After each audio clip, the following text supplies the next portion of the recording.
Okay, now we're live. Now we're live. We're live. We're live. Okay.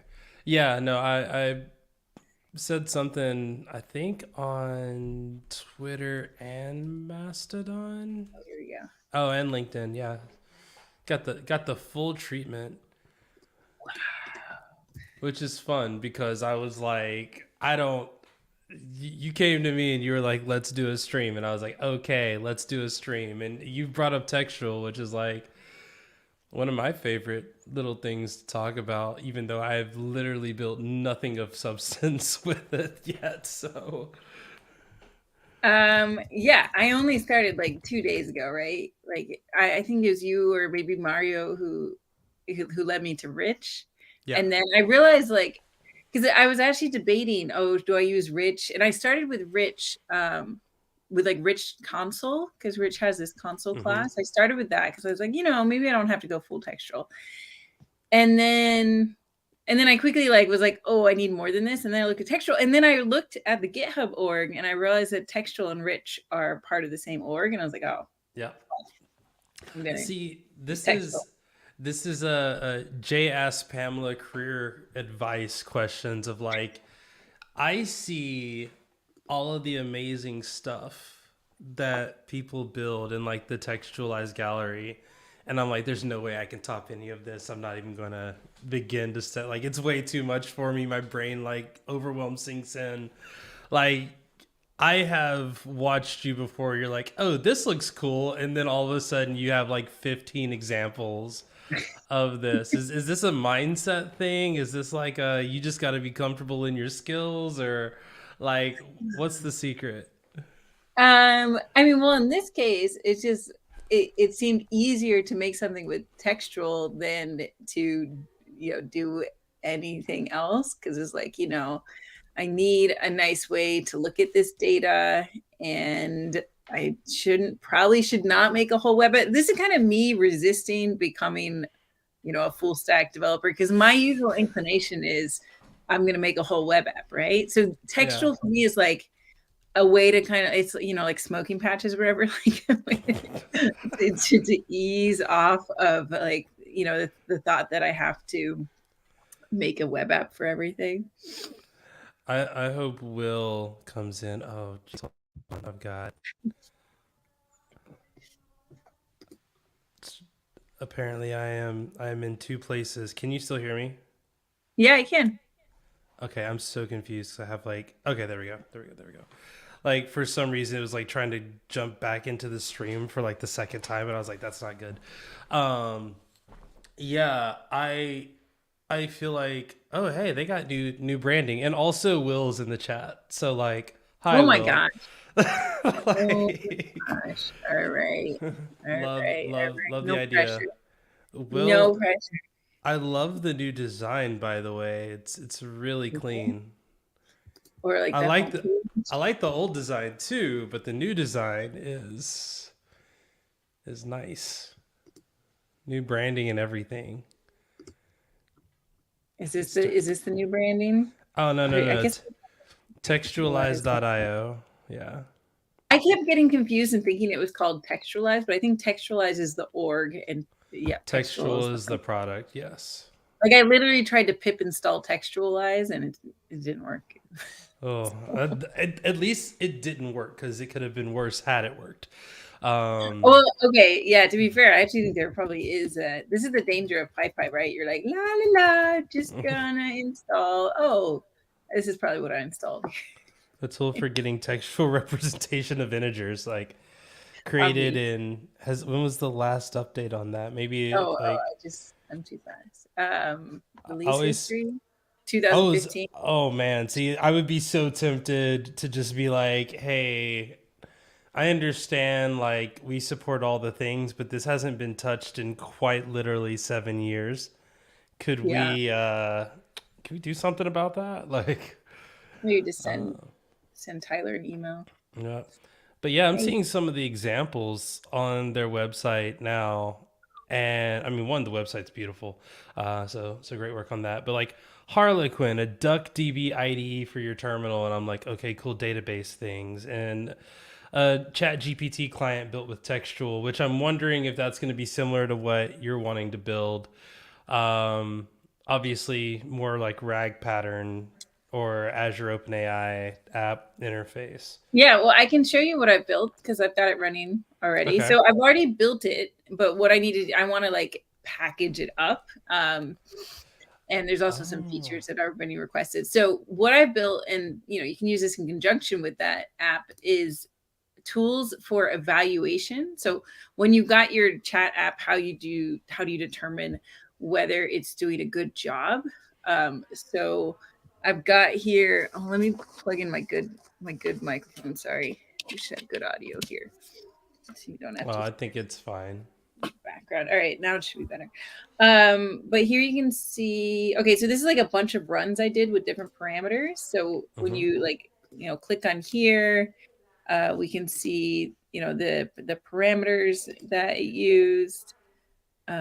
Use that mic. Okay. All right. I'm also really happy to see this working well inside of VS Code. Yeah, this is the only place I've actually used it because I saw there's a note on the textual docs about how it doesn't work well in Mac, but I guess I'm inside a dev container in VS Code and I haven't noticed any issues. So maybe that's because I'm in a dev container. I haven't tried actually. I guess I could try actually. No, no, no, no. Stay in VS Code. It's fine. It's fine. Well, now I'm curious if it's gonna. It's during the work day. This is good we're for us. we're allowed to use Vim during the workday.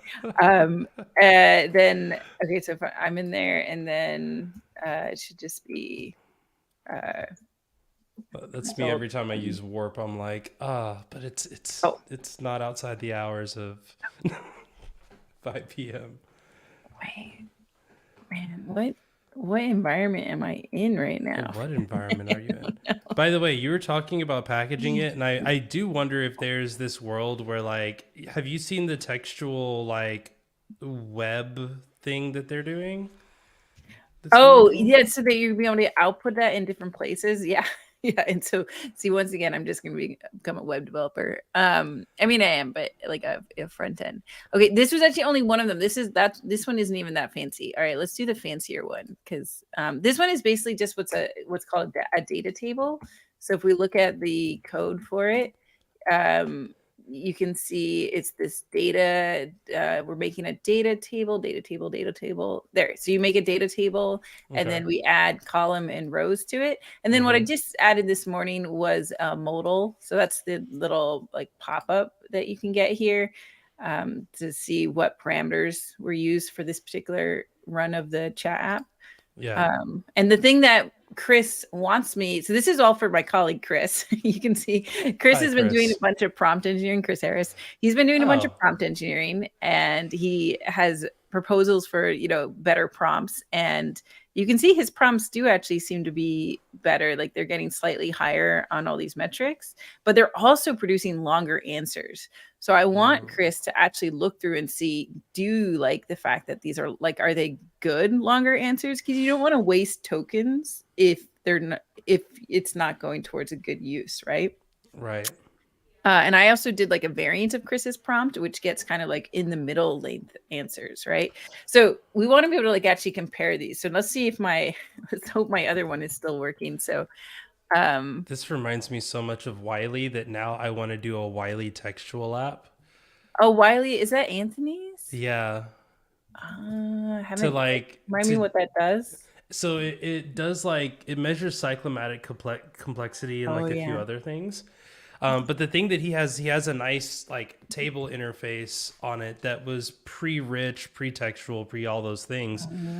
Um, And it allows for some reporting and stuff. So I just feel like there's probably a really cool way to do like an interactive table on top of what he's already done, just yeah. using like maybe it's like an extension. But also Anthony's told me that I'm not allowed to jump on any new projects because I'm doing enough already. So I'm pretty sure it's like, Well, but it's for you though.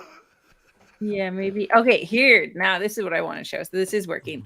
So, we want to be able to see compare these prompts and the output. So what this does, it goes through the actual, because I have 200 questions and answers that are like kind of my like ground truth that I use for these evaluation runs. And so Okay. this compares across two runs. So this is basically our default parameters.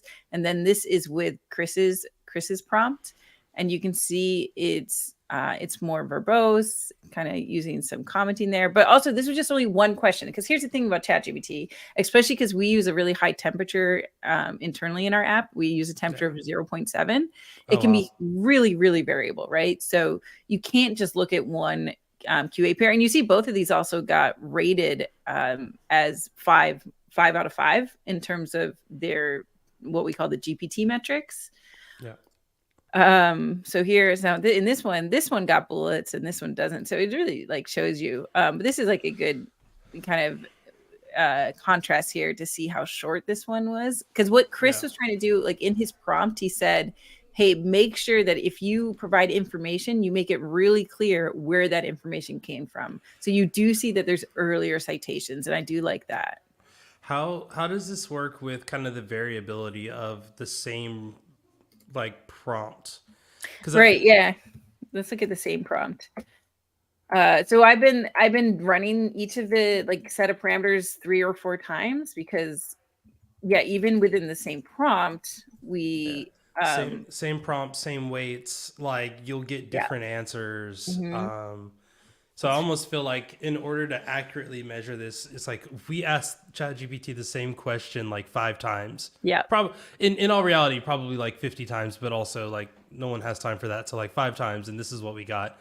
And comparing like itself to itself, just to see like, okay, what's going to be kind of the foundation. Because I mean, one really good result versus one mid result, and then like versus another like result could kind of skew your direction. Right. Yeah. So this is looking at the same parameters to our app and just across different runs. So they're a lot more similar than before, but this one's like really close, these ones here, right? Yeah. But it does depend on the one. We can like I'll show you like a really weak a weak prompt. Well, I'll show you a ridiculous prompt just because I was like, how low can I go? While we're doing that, shout out to both Will and Anthony, who have both been mentioned in this stream. Anthony, what time is it there? It's early for Anthony. Okay. Anthony, what are your thoughts on a Wiley textual application? I would only offer the inspiration. I won't work on it. I might work on it a little bit. Yeah, this is how we also just inspire Anthony to do it. It's really, really fun. Yeah. So this was a prompt where I just told it to turn the question into Pig Latin. So you can see it's really bad. Not so useful. So we got pretty low metrics. It did get high in this one metric, but the team is gonna fix that metric. This has also been how I've been this is me testing this new Evaluate SDK that hopefully was officially announced today. Sure. So this metric is actually getting improved because it shouldn't be getting 5 on Pig Latin. And Anthony says it's already under research. Oh, nice. That'd be cool. I think it would work. I think it would be cool. I don't use Wiley as much as I used to, but I used to heavily depend on Wiley just to make sure that my code wasn't getting gnarly.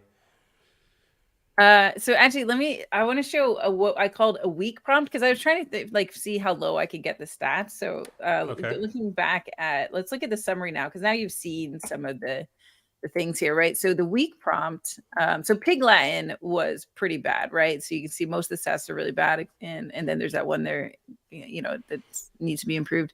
And then a weak prompt was literally just this prompt: you are a helpful assistant. I wanted to see if that was my only prompt, how would it do? And the interesting thing is it actually did really well. Like it actually rated pretty high. Well, like ChatGPT, like generally just like even just telling it you are a helpful assistant, and then we give it the user question and the sources, and just with that, it's actually pretty helpful. The thing that it didn't do well is that it didn't provide citations in the format we wanted, or actually any citations at all. So you see like 0. So that's why I actually added my own metric here for citation count, because it's really important to get citations in the right format, right? So this is 0, 0, 0, because then I also had this ignore sources. Oh, this one's really fun. We should look at this one. Your job is to answer questions to the best of your ability. You will be giving sources, but you should ignore them and be creative instead. So let's take a look at that one. That one's really fun. Let's do prompt ignore sources. Okay, let's see. Now I'm gonna do because some of them get really fun. Like it actually does get really creative. But let me find one where it's being creative. It does actually. It gets really tempted to. Okay, this one. Um, what is balance billing? It's a unique form of billing where the provider charges you for the perfect balancing act they performed during your medical procedure. That tracks. I feel like that's real. It's a bonus charge for their exceptional skills in maintaining equilibrium while treating you. Wow. So you see, this got rated really low, 1 out of 5 on all the metrics, which is good. That's what we want. That's ridiculous. It's funny. All right. So Okay. what is the next step on this? Right. So what I want to do is actually, because this is all inside this particular app repo, but I think it would be useful to extract it from the repo, because there's not a lot of evaluation tools out there right now. And I was like chatting with Simon Wilson, and he was supportive of the idea of like just trying to get as many resources out there to show how to do things like evaluation, because we've got lots of resources for unit testing now and schema based testing and all that stuff, but we're I think all pretty new to how do we evaluate a chat app which has non-deterministic output, right? So my goal is to extract it from this repo and make a Python package out of it. And then maybe Okay. it's something I also just learned about pitbags. I don't know if so that's where I was hoping to learn from you or others. Like, I mean, what does it look like to make a generally useful textual tool? Like, would I just invoke it as, as a with -m, with the app, or do I use, also I'm using argparse right now. Maybe I should be using something else, click or something. I don't know. yeah, I mean, at the end of the day, whatever you're using for your CLI, just use whatever you use. Sorry, I don't. I like Typer, but I like Typer because I'm really lazy. But I also don't know. Like Typer is not for every single CLI. It's for like I have a really simple thing that I just need to provide some stuff for and add some type hinting around. So cool. I do probably lean on maybe Click more than any of them if you're wanting to do kind of heavy CLI work. Argparse is fine, but I don't know. I haven't played with Argparse in like forever. So, and I'm pretty sure Click is built on Argparse. So like at the end of the day, like you're just abstracting, you're just adding abstraction layers on Yeah, top of that's stuff. right. Okay, so like, I guess the thing is, like, how would I expect to like use so if I put it in a package, then I guess you like install, so the package would be like, eval tools. Is this in a GitHub repo somewhere? Just so Well, I right can. now it's in my branch, right? Okay. Oh, So it's in maybe your branch of it, like of the actual Azure Search of Open the AI demo. actual app, yeah, I want to Oh take it yeah, out. That's what I'm saying. So that that's should my goal, be is to take it out. So okay. then I want to be able to like run it maybe like something like this, like eval tools, and then because I've got two different main functionalities right now, right? The summary and then the diff. So maybe it'd be like this, and then Python eval tools like summary, right? Something like that. Yeah. Okay. Cool. So with that knowledge, I'm going to shamelessly plug. Look at what Render Engine's doing on its CLI side. Okay. They're basically it's like all of the logic, and then like there's a CLI.py. I'm trying to get you the link here. Yeah. Render Do, do, engine. do. That's why I have to remember. Here Why is we go. I'm always afraid to like if I jump off the screen and go somewhere else, then I'm gonna close the window and immediately get Yeah. kicked out. Yeah, CLI.py, perfect. So yeah, like this is and it's gotten kind of weird. And we also use a rich console, as you mentioned. Oh, this is Um, Rich Console. Yeah, that's what I yeah. started with. Yep. So, go to like the very top, the very, very, very, very top. I don't know what we're doing at the bottom. Okay, so yeah, a lot of this is, you create all your boilerplate code. We're using Typer. Click is somewhat similar. But we just create this app layer and then scroll down a little bit.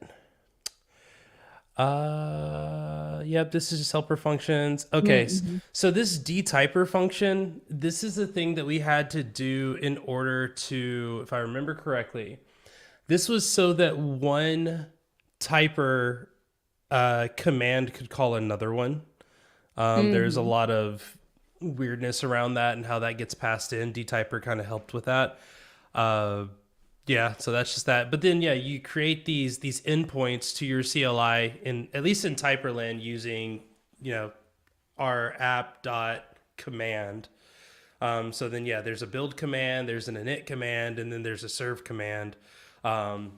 Which there's actually a open issue on that Wait, so serve I'm just command. looking. So I'm trying to understand why did you do dtyper.function? How is that special? Because the rest are just app.command.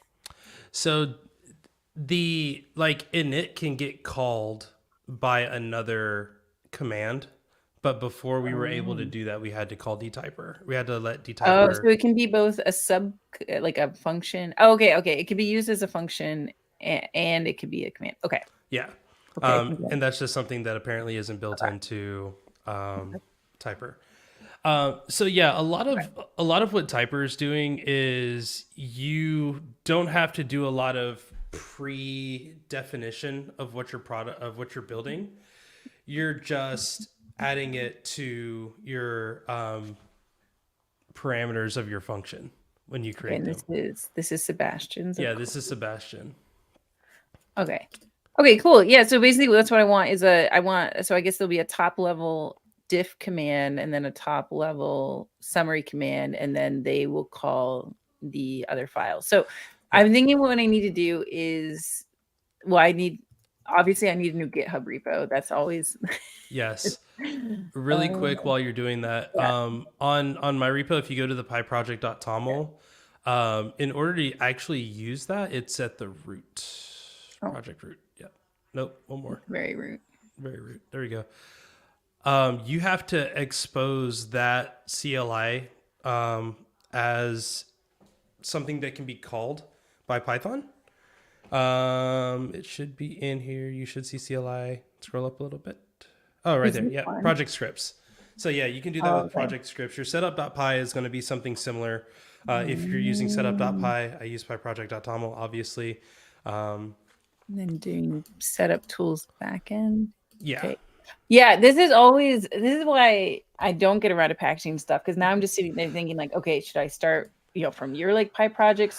Should I start from my like Python project template, but it doesn't have packaging built in? Should I start with the most recent package I've made, which is a PyTest plugin, which is like pretty different? I'm I debating which repo to start from. I mean, in terms of how you want your pyproject.toml and like your packaging stuff to run, that's going to be ultimately up to you. Some people use Hatch. Some people Yeah. use what's the other one? Poetry.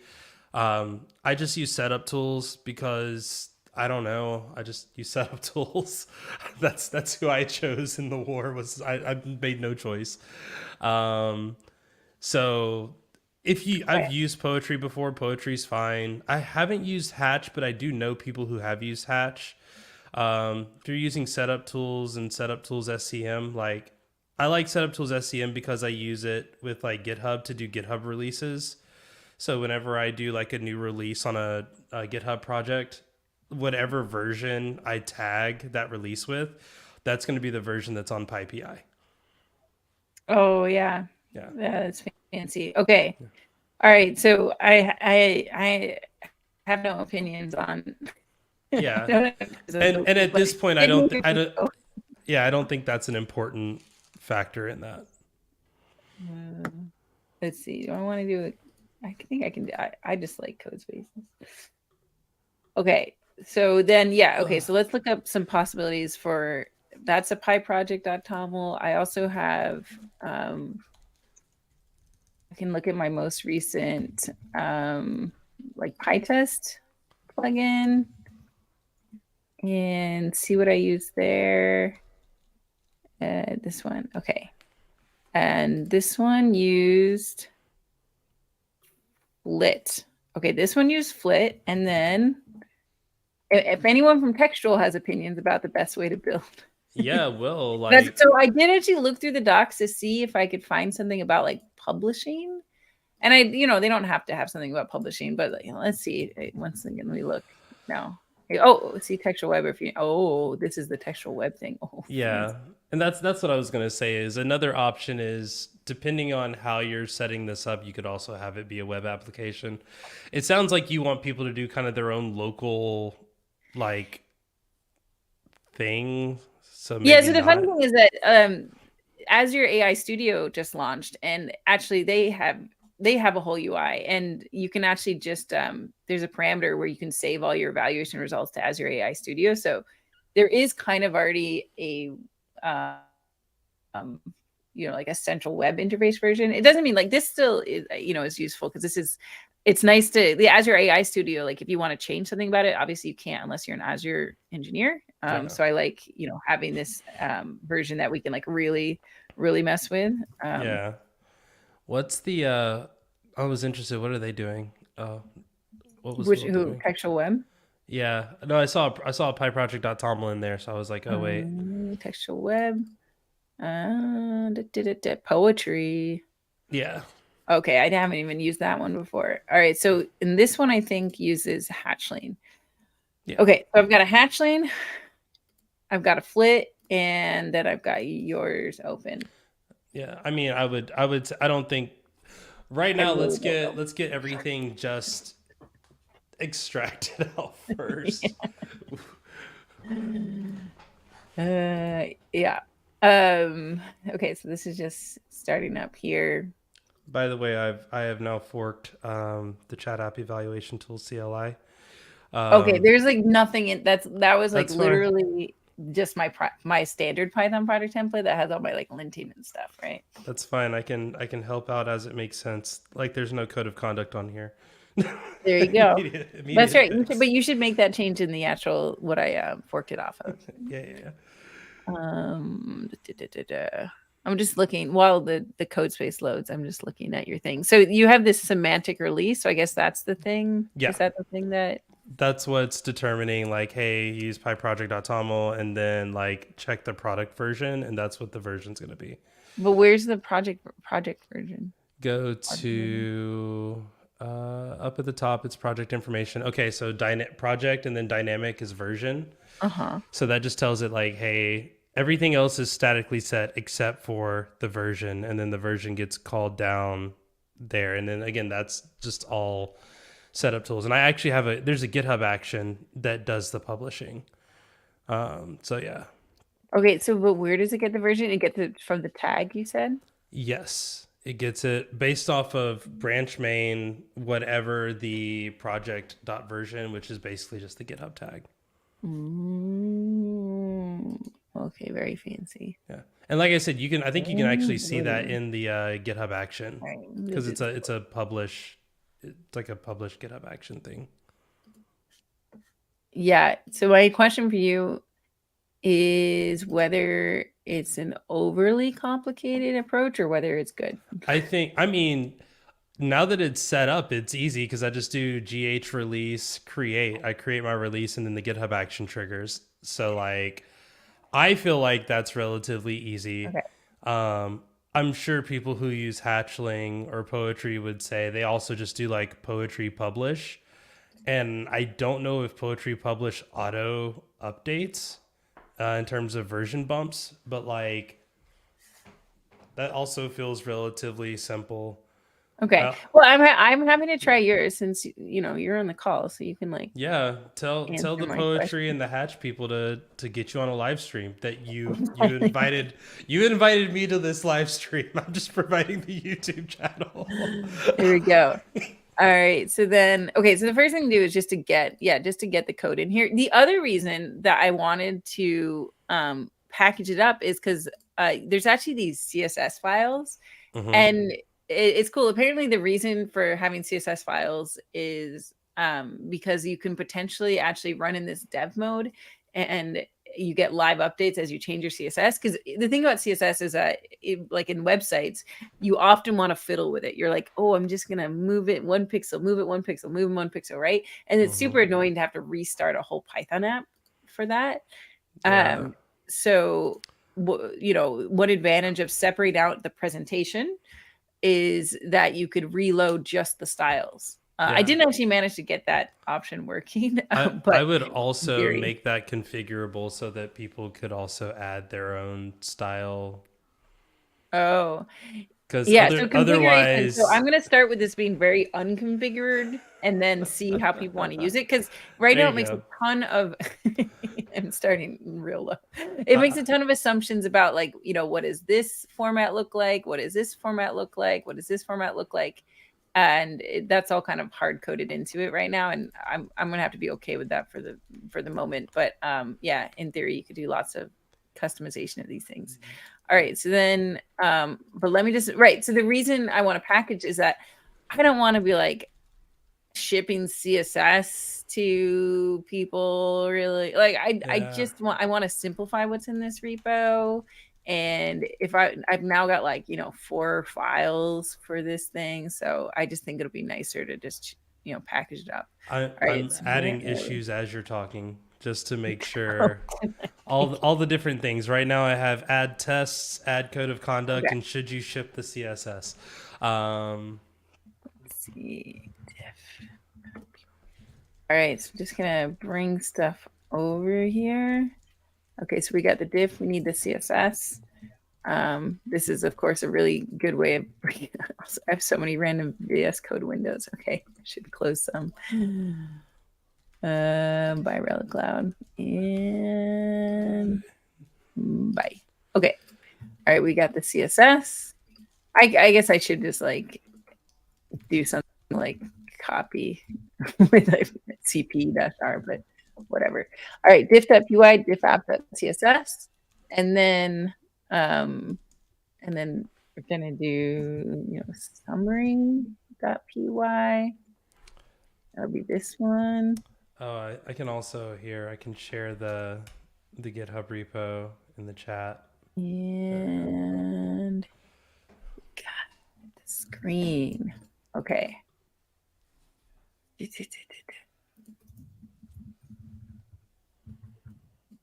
What was this one? Parameter screen.css. Okay. TCSS. Yeah. So Okay. I'm interested in like how much of this project is like components of Textualize versus like my actual logic code, because I feel like that was a problem that I had where I wanted to make a textual application that did like live time stamping and show note, like for show notes, Mm-hmm. and it was like my code for the actual like logic was like 50 lines of code, but then like the textual application was like 7 files, and that's fine. It just wasn't that big of a deal for me to not have this, so I didn't Right. like. So yeah, how much of this is textual, and then how much of this is like your summary script? Um, I mean, like, as in, like, how much of it is like presentation logic, right? Like in terms of maintenance, do you feel like you would be doing more maintenance on the actual script itself or the textualized environment that you're creating? Well, I'm not even putting the script for actually doing the evaluation. I'm not putting that script in here. So because I'm Mm. gonna keep specific to the app for now, because it's because it's very app specific. So this is designed to be just dealing with the results of it. I guess I could put that in here, but my initial goal was just to have the textual app, right? Because I can show you, like, the script is, it's pretty specific to the app. And none of this is textual code, because Yeah. this is just how we create the data. Um, and different people. Yeah, I guess the question is whether this is going to be generally useful people, because there's already, I'm using this evaluate function. This is from this new Azure AI Evaluate SDK. So this is doing the actual chat GPT call, or GPT OpenAI calls Okay. to come up with these 1 to 5 ratings. So we actually use GPT-4 in order to evaluate our chat app, and it tends to work fairly well. But it's a funny thing to do. We're like, okay, GPT-4, how well did Like grade your yourself. predecessor do? Yeah, great. How do you think you did Do on a that mom one? with it. Yeah. Yeah. Um, Yeah. So I wasn't going to put this in a package yet, but I guess I, I could. no, no. I mean, I think that's fine. I'm trying to wrap my head around the like, as building this out, is it you're doing this so that you can rip all this code out of yours and then say, "Hey, Yeah. pip install this," and then it works? Yeah. Or are you trying to build this to where you say, "Hey, anybody that wants to evaluate their prompts, prompt 1, prompt 2, with multiple variations, multiple overrides, compare your results?" Because I think both are valid. I think one serves kind of a very specific thing, which is cool, and one serves kind of a larger ask, which I mean, again, I don't think there's a wrong answer in this. I think I'm more just trying to figure out like what is it that you're trying to accomplish with Yeah. it being packaged. Yeah. My initial goal is just to be able to move some stuff out of this repo, stuff that I don't anticipate developers, needing to mess with. I Yeah. do think developers would want to mess with this a fair bit, because you can see how I added like custom metrics here, right? Where I was like, oh, I want to check the citations, I want to check the length. And somebody who's doing a chat app for their own domain, like, doing it for their hardware site or something, like they might want to like do a search for, safety warnings or something, right? I don't know. Like Yeah. people Yeah. will have different criteria for what makes a good answer for their app. So I feel like people are really going to want to mess with it. But if I can, my hope is like I can make it somewhat generic where, so these are the results that come from the evaluate function. So these should be this, as long as you're using the evaluate function from the Azure AI SDK, or, any function that you come up with that, it just has to output JSON lines that has question, answer, and metrics. Then that would be compatible. And then parameters is just a JSON that just shows what got passed in, and this doesn't have any particular format. And then summary is the metrics.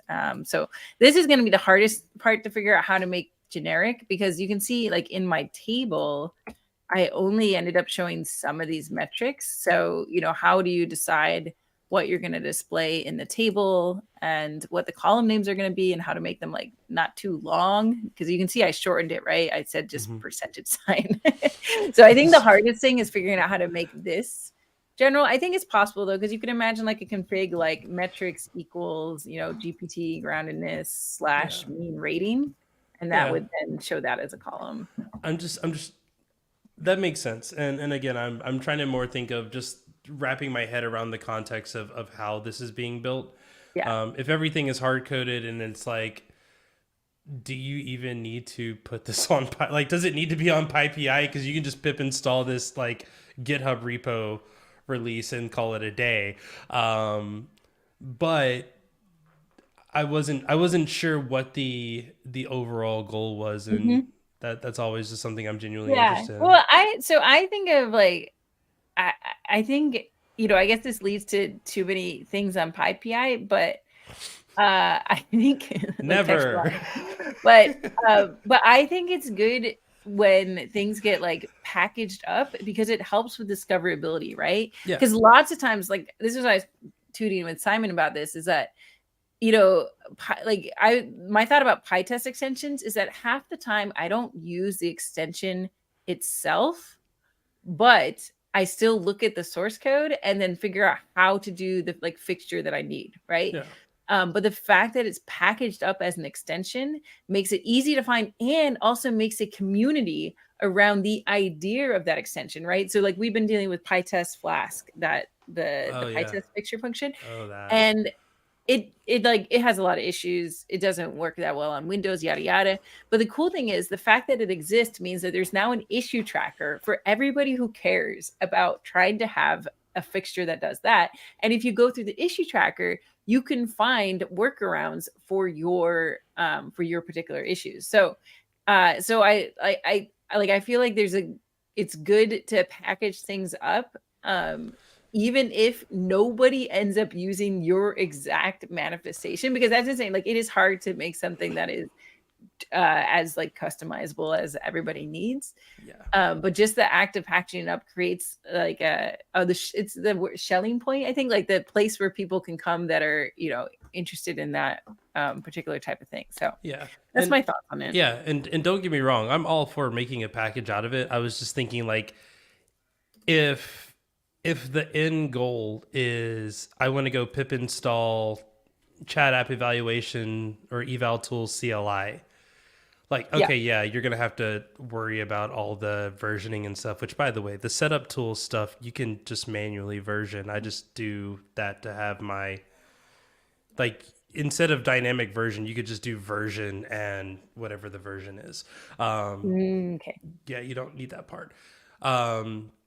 But the other side of that is if you just want repo and a package endpoint, just do a GitHub release with your zip, the T, or was it tzip, your tar gzip or whatever, and like it'll build a will.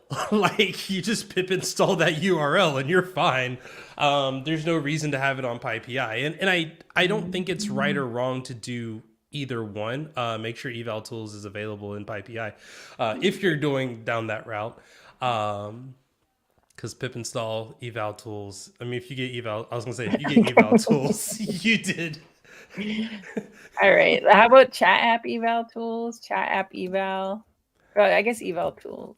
But that's what I'm saying is like, is that really what this is, or is this like Azure OpenAI chat app eval tools? No, I think like technically like as long as like because Simon's got like his cool local LLM and stuff, right? As long as he outputted the JSON in this particular format, or if I made it more customizable, like he could easily compare. Okay.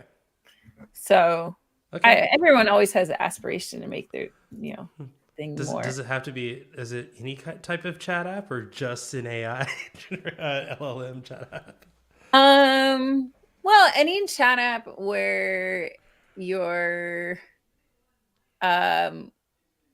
where you have like different characteristics and different results, and it's useful to compare them. But at this point, what is AI? Like I was, CTO of a chatbot once, and we used AI, and it was my lovingly handcrafted if statements.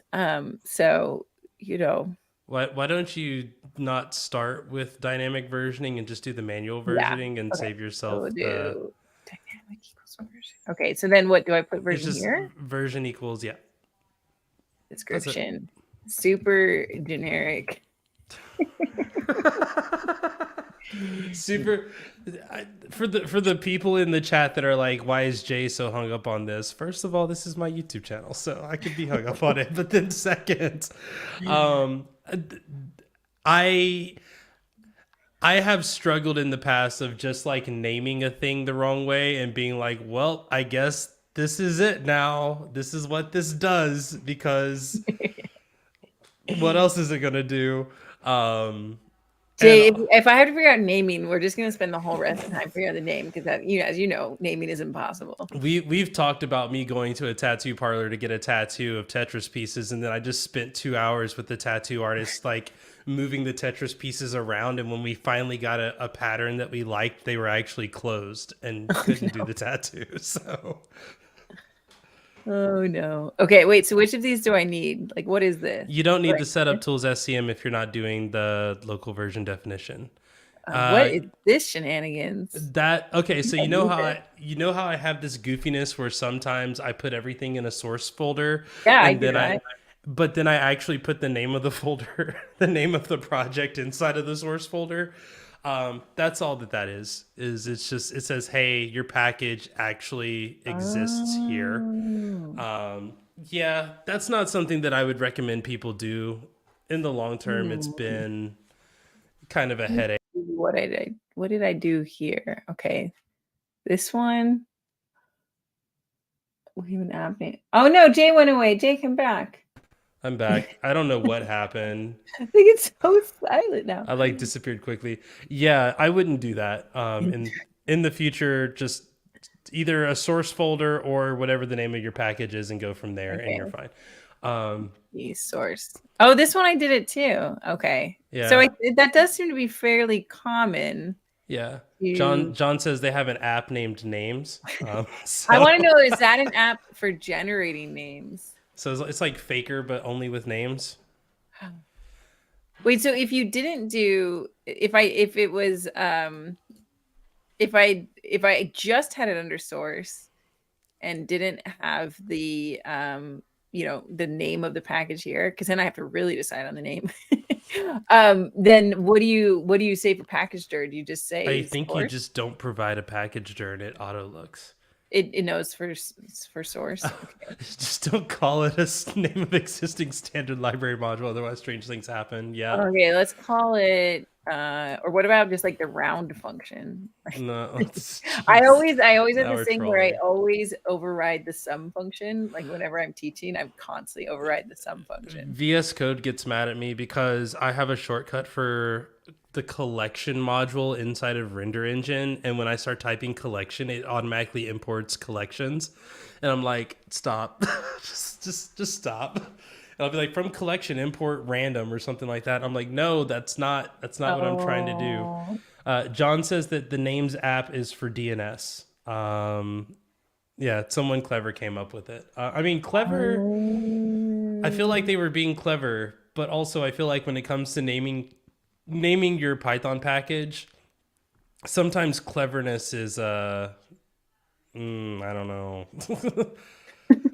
Sometimes I don't want clever. Sometimes I want very specifically what this thing is doing.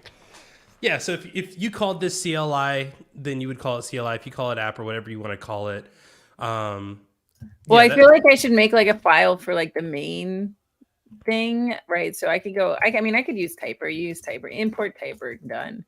And then, great, thanks. is Typer installed. No, nothing's installed. There's Okay, nothing in. you're gonna need to add Typer to your dependencies. So that we're gonna do in the optional, what's the dev? There we go. Or oh no, actually, sorry, it's part of the actual dependencies, right? Yeah, So it's gonna be. I feel like I need some syntax highlighting for my COML file. It's I not looking so mean, if you hot. created a virtual environment, it would. Well, so we're in. Oh yeah, I'm not even in a dev container now. What is this world? All right, let's make it. What are you doing? I don't know. What have I done with my life? Let VS Code do this work for you. It will Let's auto like it. detect your dependencies and all. Yes. Yes. Okay. Wait. No. Now you gotta close that, or you gotta activate Oh. it. Either one. And then what if I went like this? And then I If looked it you up. Is it gonna auto? No. no, All right. I don't know. I I said, "What are you doing?" Like so aggressively. I'm sorry. I This was. that I just gave this talk on like how to be productive with VS Code using Git tools. So I was like, ah. Open the command palette, folks, and use create environment Python, and it'll do everything that Pamela just did, but it'll also install those dependencies for you because Pamela still doesn't have oh, access to those things. Because create environment Python. yep, and you can even use You'll just say use existing. Yep. Okay. I don't know that it installed anything though. Yeah. Why didn't it install anything? That's upsetting. So upset. It's fine. I can just I just need to do like probably like an editable install of dot, For what? right? For what? Well, I'm trying to install from the pyproject.toml, right? Oh yeah, that'll work. So I actually don't need, I can even ditch. So if we're doing everything in PyProject, I don't actually need You don't need a requirements. requirements.txt. Correct. Mm, Sometimes trash. it's good to have, but actually I kind of forgot about that whole like install dot. So I might stop adding them to my projects as well, because I've been using them for like GitHub Actions. But for my GitHub Actions, I could just do pip install Yeah, we dot. can just do. We're supposed to do the dash e dot more. All right, so now we've got this, and so now I got to learn how to use Typer. So we're just gonna go ahead and copy Oh, your type. code. You don't need to learn Typer. Typer's easy. Yeah, yeah. I'm just gonna copy here. Oh Let's no, see. don't copy the CLI app. That thing is gnarly. Wait, what is app? I just want to see what app does. Okay, So app. app is just a Typer instance. So you're just going to import. So from Typer, import Okay, Typer with no, a I guess capital T. so. You didn't use like an app factory pattern here. I like to use app factory patterns when I What can. is okay? Remind the college dropout what an app factory pattern is. It's like the one pattern I use. So it'd be like create app and then return Mm. Typer, right? But then, like the thing is, like when you do with decorators, then you need like what do you to do a what do you attach to the decorator? So for like our Quart app, right, we attach the blueprint, and for Fast API, you would use the router, right? Yeah. But maybe you can't do that for Typer. So maybe with Typer, we just have Every to do example I've seen has done this, and like in your like if name.main at the bottom, usually you can just do app.run, and that'll do things. Okay. So that should be at the You had this where you said just app. You're just calling app. yeah, and you had that in your Pi project that you did CLI. Is that what you had? Let's see. Oh, because I just created like, but also you can't just call app So you had render from my engine script. dot CLI. Render engine's the directory, CLI is the module, Yeah. and then CLI is the function that I called. Yeah. So I have CLI. That's fine. All right. And then I need an app dot command. And then whatever your CLI endpoints are going to be. Yeah. Okay. And then I also want summary. I feel like this is gonna fail spectacularly. It's gonna be great. All right, because the thing is that I'm using, so I need to like migrate these to use something else. So right now these are using argparse, right? So what I should do instead is, so how do you use little okay. So serve. So this is, so what you do, oh, these are your parameters. Yeah, Oh man, exactly. your parameters are so long that I did not appreciate that these were function parameters. Yeah, about My that. gosh. All right. No, it's cool. That's cool. All Hey, while right. you're in there, you can Yeah. fix that issue for me and turn that build option into an argument, because the CLI is going to change. Because currently you have to do serve. We're just going to make build like it has to happen. It has to rebuild every time you serve it, just because Okay. I've only served it like on its own one time. So All right. So let's go ahead and copy paste. No, okay, we're gonna do, so this is like we're gonna use typing. So let's go. what are you passing in to? Just two strings, directory 1 and directory 2. Okay, are these are valid paths? They're just strings, they're not paths. Okay. I mean, you would hope that they're valid. I mean, because when you say directory 1 and directory 2, in my mind, I'm like, I have two folders that I'm giving it. Yeah, wait, is there a difference between a string and, oh, I see you got a directory here. Yes. So a directory can actually, it can be a path. It can be a string or it can be a path. Okay, because yours is a string. If you want to do path things with it, then it should be a path. Yeah, so this is a good question about how to make this generic. So right now what it does is that it like it's bad. It like assumes that it's going to find the results in this particular results folder. So ideally there would be like a way of specifying the just create a results parent directory, right? Like it, which is like, you know, the main directory, I guess. Because we have you know, there's going to be the results folder, and that's where it, you know, finds the stuff. So you could just make that you have to specify results / folder name, like the whole path. Yep. Or yeah.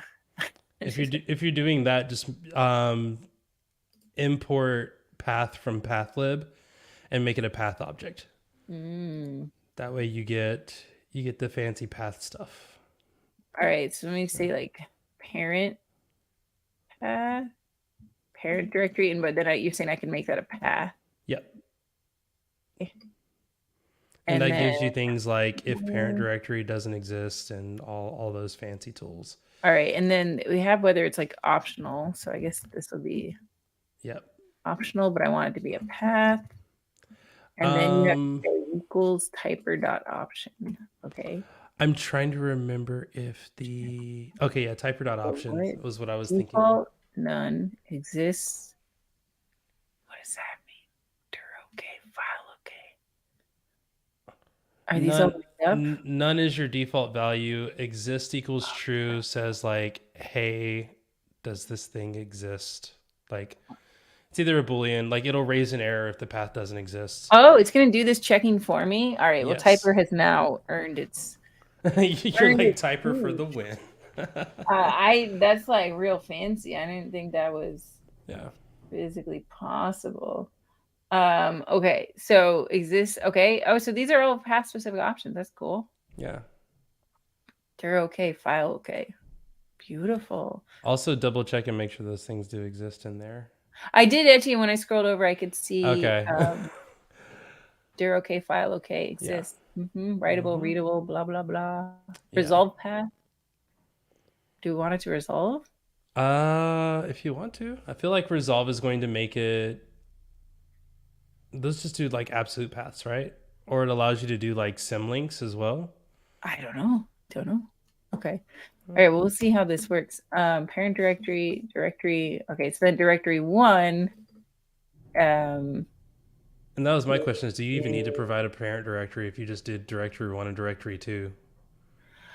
Yeah, I guess the question. So if you did directories, how do you like? How would you call this thing? If you just call directory one and two. Let me. I think what I need to do is I need to do a little CP action. So just so that we have some stuff to look at. Oh, I'm not that good at CP. We're just gonna copy paste. CP, no, you were doing good. CP dash I know, but I started having R. doubts about everything. CP And dash capital R. look at how easy. No, it's not going to You be can easy. also just ask Chat GPT what the command is to copy copy folder. Here we go. Look at this. Oh, Ask that was so Copilot nice. Chat. That was so nice. You can That's how also that's copy. how you do it when you've got a master's degree, everyone. Okay. All right. So yeah, so imagine we have this folder in this case, right? So how would we end up I don't know how I don't quite understand how it works to call something with a path versus a string. You would call it like you would a string, but you would Okay. just call like So it would be like diff result. Yeah, Py- it's it's gonna be like gonna be more Python diff, just so you it know. would be like more typing, but it would mean I don't have to do all the Yeah, shenanigans it's gonna be with Python. and Python. I actually like it because then you actually get oh yeah, no, I was just Okay. Yeah. you do get the autocomplete when you do the whole path. So maybe we should just do that because then I was realizing like, oh, it'd be nice to have some autocomplete here. Okay.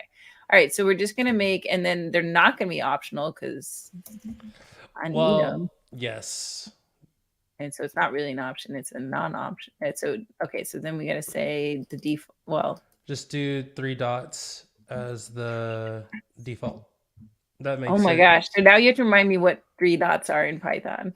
I don't remember. Well, I just use it as boilerplate in examples. But in Typer, the 3 dots will force it to be required if it's not provided, even though it's listed as an option. It'll say like, "Hey, this is a requirement," and that's also good because you get the actual like option like command. So you would do dash dash directory one equals this, or you could just yeah, what do you want your command to look like? If it's just diff results or diff source destination or diff file one, file two, those are probably arguments.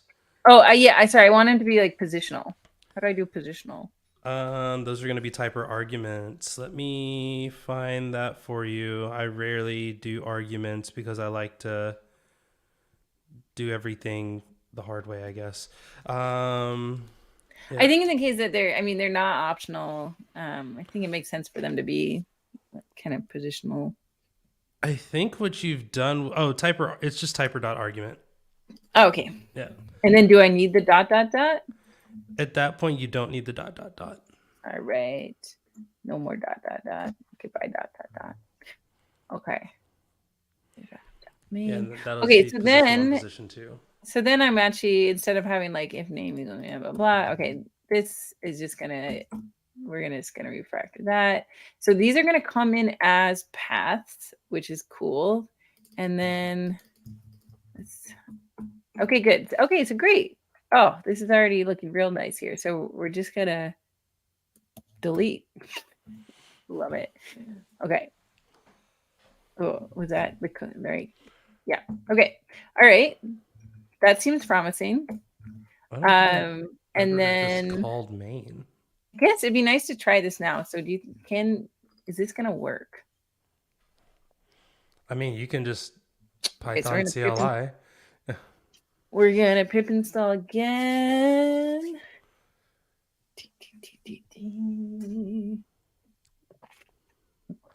All right. And then we... What did you call your app? Eval tools? Yeah. Needs new name. Dash. File 1, file 2. It's just gonna be so long if I have to type this whole thing. Yeah, okay. Because once you've what's the chance that person has also installed the other eval tools? What's the chance the person's going to remember that the CLI name is eval tools? They're not. I mean, I'll have a README for all this anyway. I don't remember it half the time anyway. I tried to install Textualize. Okay, so eval tools. All right, let's just see what happens if I just type eval tools. I love it. Attempted relevant. This is my least favorite. I really don't like paths in Python. Import dot. So you don't have a... Oh, you don't need an init at the top level, do you? Oh, I should have it in it. It'd be good. Yeah. What is this shenanigans here? Oh. That's the will that got built once you installed it. Or cool. Not the will, just the egg information. Which I don't know what the egg info is. Someone please tell me what the egg info is. The egg info. All right, let's see. What is the purpose of the package egg folder? According to Stack Overflow, it saves metadata. Let's see. All right, so this is just where I have to remember the right way of doing an import inside a package. Just dot in the name of the file. Well, this isn't correct. Oh, with no package. Okay, it's because I didn't have an import in it. Okay. Yeah. Also, you don't have to keep pip installing if you do -e. Oh, that's right. Because it's editable. That's right. Good point. All right, let's try it again. Still yelling at you. What I meant from where you did... From CLI, import CLI. From dot... Why don't you just do import diff app and summary app? That's was my question. Whether I can... Or, I mean... import diff app, import summary app. I'm not sure. Okay, good. This is good progress here. Great. So if okay, good. So now we've actually gotten to, and this is just an error from oh, this is just an error from me trying to load that. Okay. All right. So that was just with importing. So we'll ditch that. And all right, good. Yeah. We've got into missing arguments, and now we're going to try results / oh, and now I've got a nice little autocomplete. And results. Loads. Oh, do I not have render engine? Oh my gosh, it worked. Yep. Ta-da. Man, earlier today I got something working finally, and then I just had to play Celine Dion and New Day. I always just when something finally starts working, it always reminds me of Celine Dion and New Day has come. I just want to put a plug that's a very good song when things are looking bright. So Celine Dion is your celebration playoff song. Yeah, I don't yeah. know what mine is. Mine's changed so many times. Yeah, yeah. I mean, I used to like my deploy song used to be like "Shake It Off." Oh, I should absolutely have a deploy song. I deploy so quickly. It's so bad. I published an alpha release just to immediately publish a fix for that alpha release. So Yeah, let's see what would be a good song for you. All right, so let's see. Okay, let's now we can go. So that one is working. That's great. So now we're gonna do a main function here, and this one does not currently take, but it should. So we're gonna give it a directory. So app.run directory. So this is gonna be a path. App.run. Oh, I feel like I deleted some important code. There we go. just so you're in the conversation, my published song would be "Oops, I Did It Again." Oh, perfect. That's perfect. That does remind me of a VS Code short I saw the other day where they were showing like repeatedly making commits to fix a CI, like when things are working locally, but your CI is broken. And so your commit history is just like, no, this time it's going to work. This time, this Yeah. time, this time. At How about this time? last, I had a Last. chance. Yeah. All right. So directory path. Okay. So this is where I did some hard coding. So we're not going to do that anymore. So it's just going to be results. All right. Oh, that's really cool. Yeah, Typer really has earned its keep with the path stuff. Like Tell that. Sebastian I'll I send him an just invoice. I don't feel that comfortable with path stuff because it's changed like 4 times over Python's history. And so like Has it now you're really? supposed to, I don't know, like you're supposed to use path for stuff, right? Like how do you make a path? You can do like slash with pathlib stuff, but then Oh half the time yeah. I still use like os path.join and like I don't know what I should be doing right Doing now. the slash is already so confusing because you can't mix and match. So you can't do like a string and then do the slash with like a pathlib path. It has to be either all strings or all pathlib paths. Okay, yeah. Um, Yeah. to me, just join path sounds fine. Like I'm okay just stringing join paths together. But I don't know. I mean, at least we're not JavaScript levels yet, where there's two different ways to call a function. Are we not? Have you seen async? I mean, no, that's nothing Or you compared mean to like when you say two different ways of calling function, you like function and then using like the arrow fat function. arrow. Yeah. But that's basically our lambda. I mean, is it though? Because they Mm. use that way more than we use lambdas. Yeah, because they have like a lot of situations Because for it's it. new and shiny. So why? No, it's because the scoping because I used to like help developers with this all the time on the Google Maps API because there was this classic bug I still remember with Google Maps API that was due to function closure and we would get this report every day where the info window, the bubble, would always pop up on the last marker added to the map. And this was due to function closure and people not understanding how like JavaScript, like variable hosting worked. And it was just a constant issue for people. And with fat arrow functions, you would not have that bug anymore. So I do appreciate fat arrow functions because they close over your scope for you. So, okay, this feels like it's like gonna work. Let's see. Yeah. Oh, Do oh the wait, but I dash. don't Do have dash like. dash help. Do dash dash help. Oh, I need to like top level commands. Oh.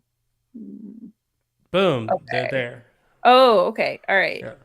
Oh, so if you only have one command, then it's like It'll it. default. If you have I more than see. one command, you Okay. have to call Oh, it. this is so cool. Is this Typer too? This is so cool. Yes, it's all typer. Okay. Also, that's using rich by default. Wait, how's that using rich by default? Is that new?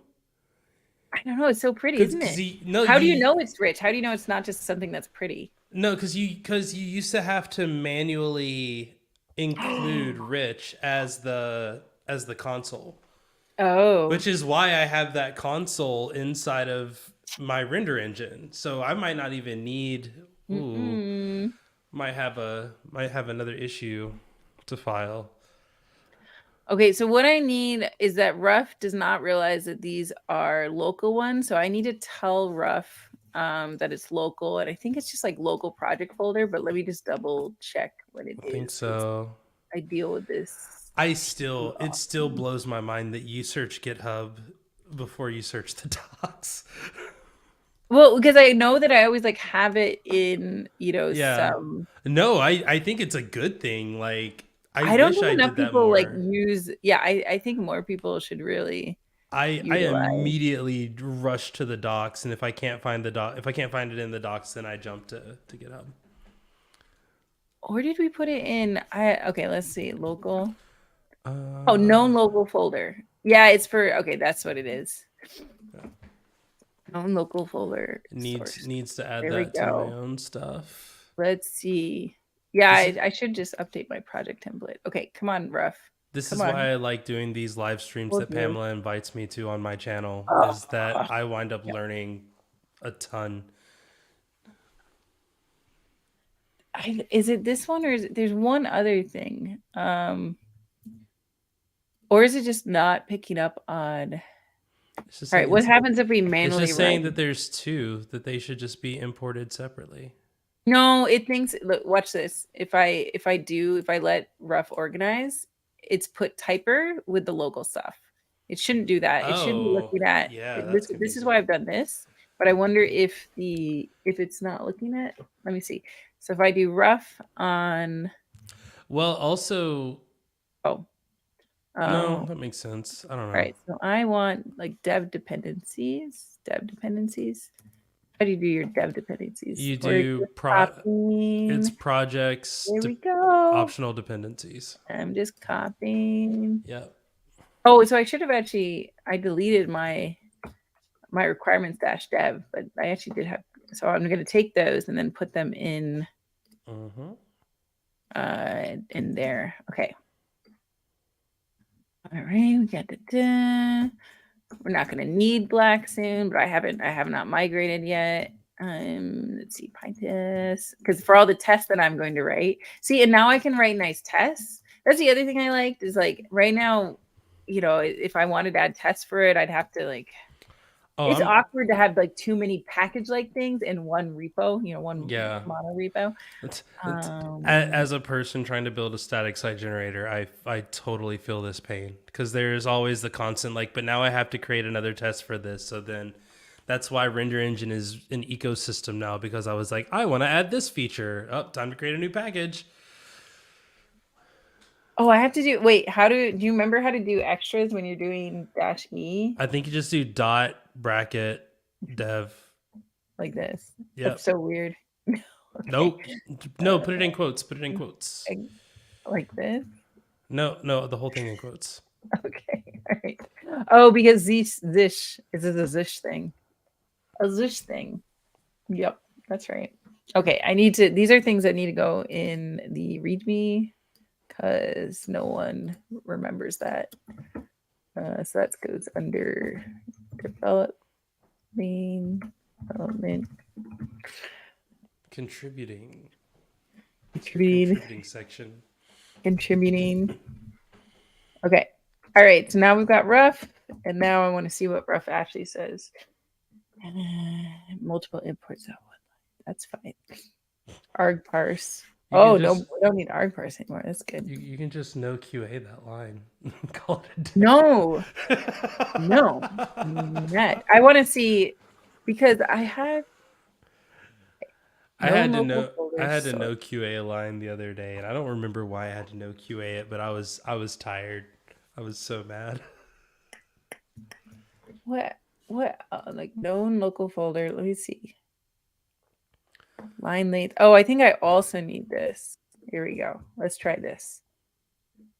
Does that go inside of rough? That was inside of rough. I'm mad. And what happens if I tell it to fix it? To fix it? Ah, okay. So that's interesting. This is correct now. So at least from the command line, it's correct. I don't know if it seemed like the extension. Well, the extension's now too. So I think, because the other thing is, keep in mind, like I've noticed, like it can, it takes a while because it's not going to be constantly checking PyProject.toml for updates. So I don't know how frequently it will check. But okay, good. So this is what I needed. I think I needed both these things to Mm. help it realize what to do. Okay. All right. Well, good, good, good, good. No squigglies. Yo, things are looking good. I feel like I can publish now. Oh, Awesome. except I don't necessarily. Okay, so this is a bunch of like these are kind of examples. I guess can I do like an example folder or You could do something? an examples folder, yeah. Examples. Um, no. Also, you have like a ton of. No, I'm gonna add an issue of let's see, update docs to first how to use, like add how to How to use use. All right, steps. done. No.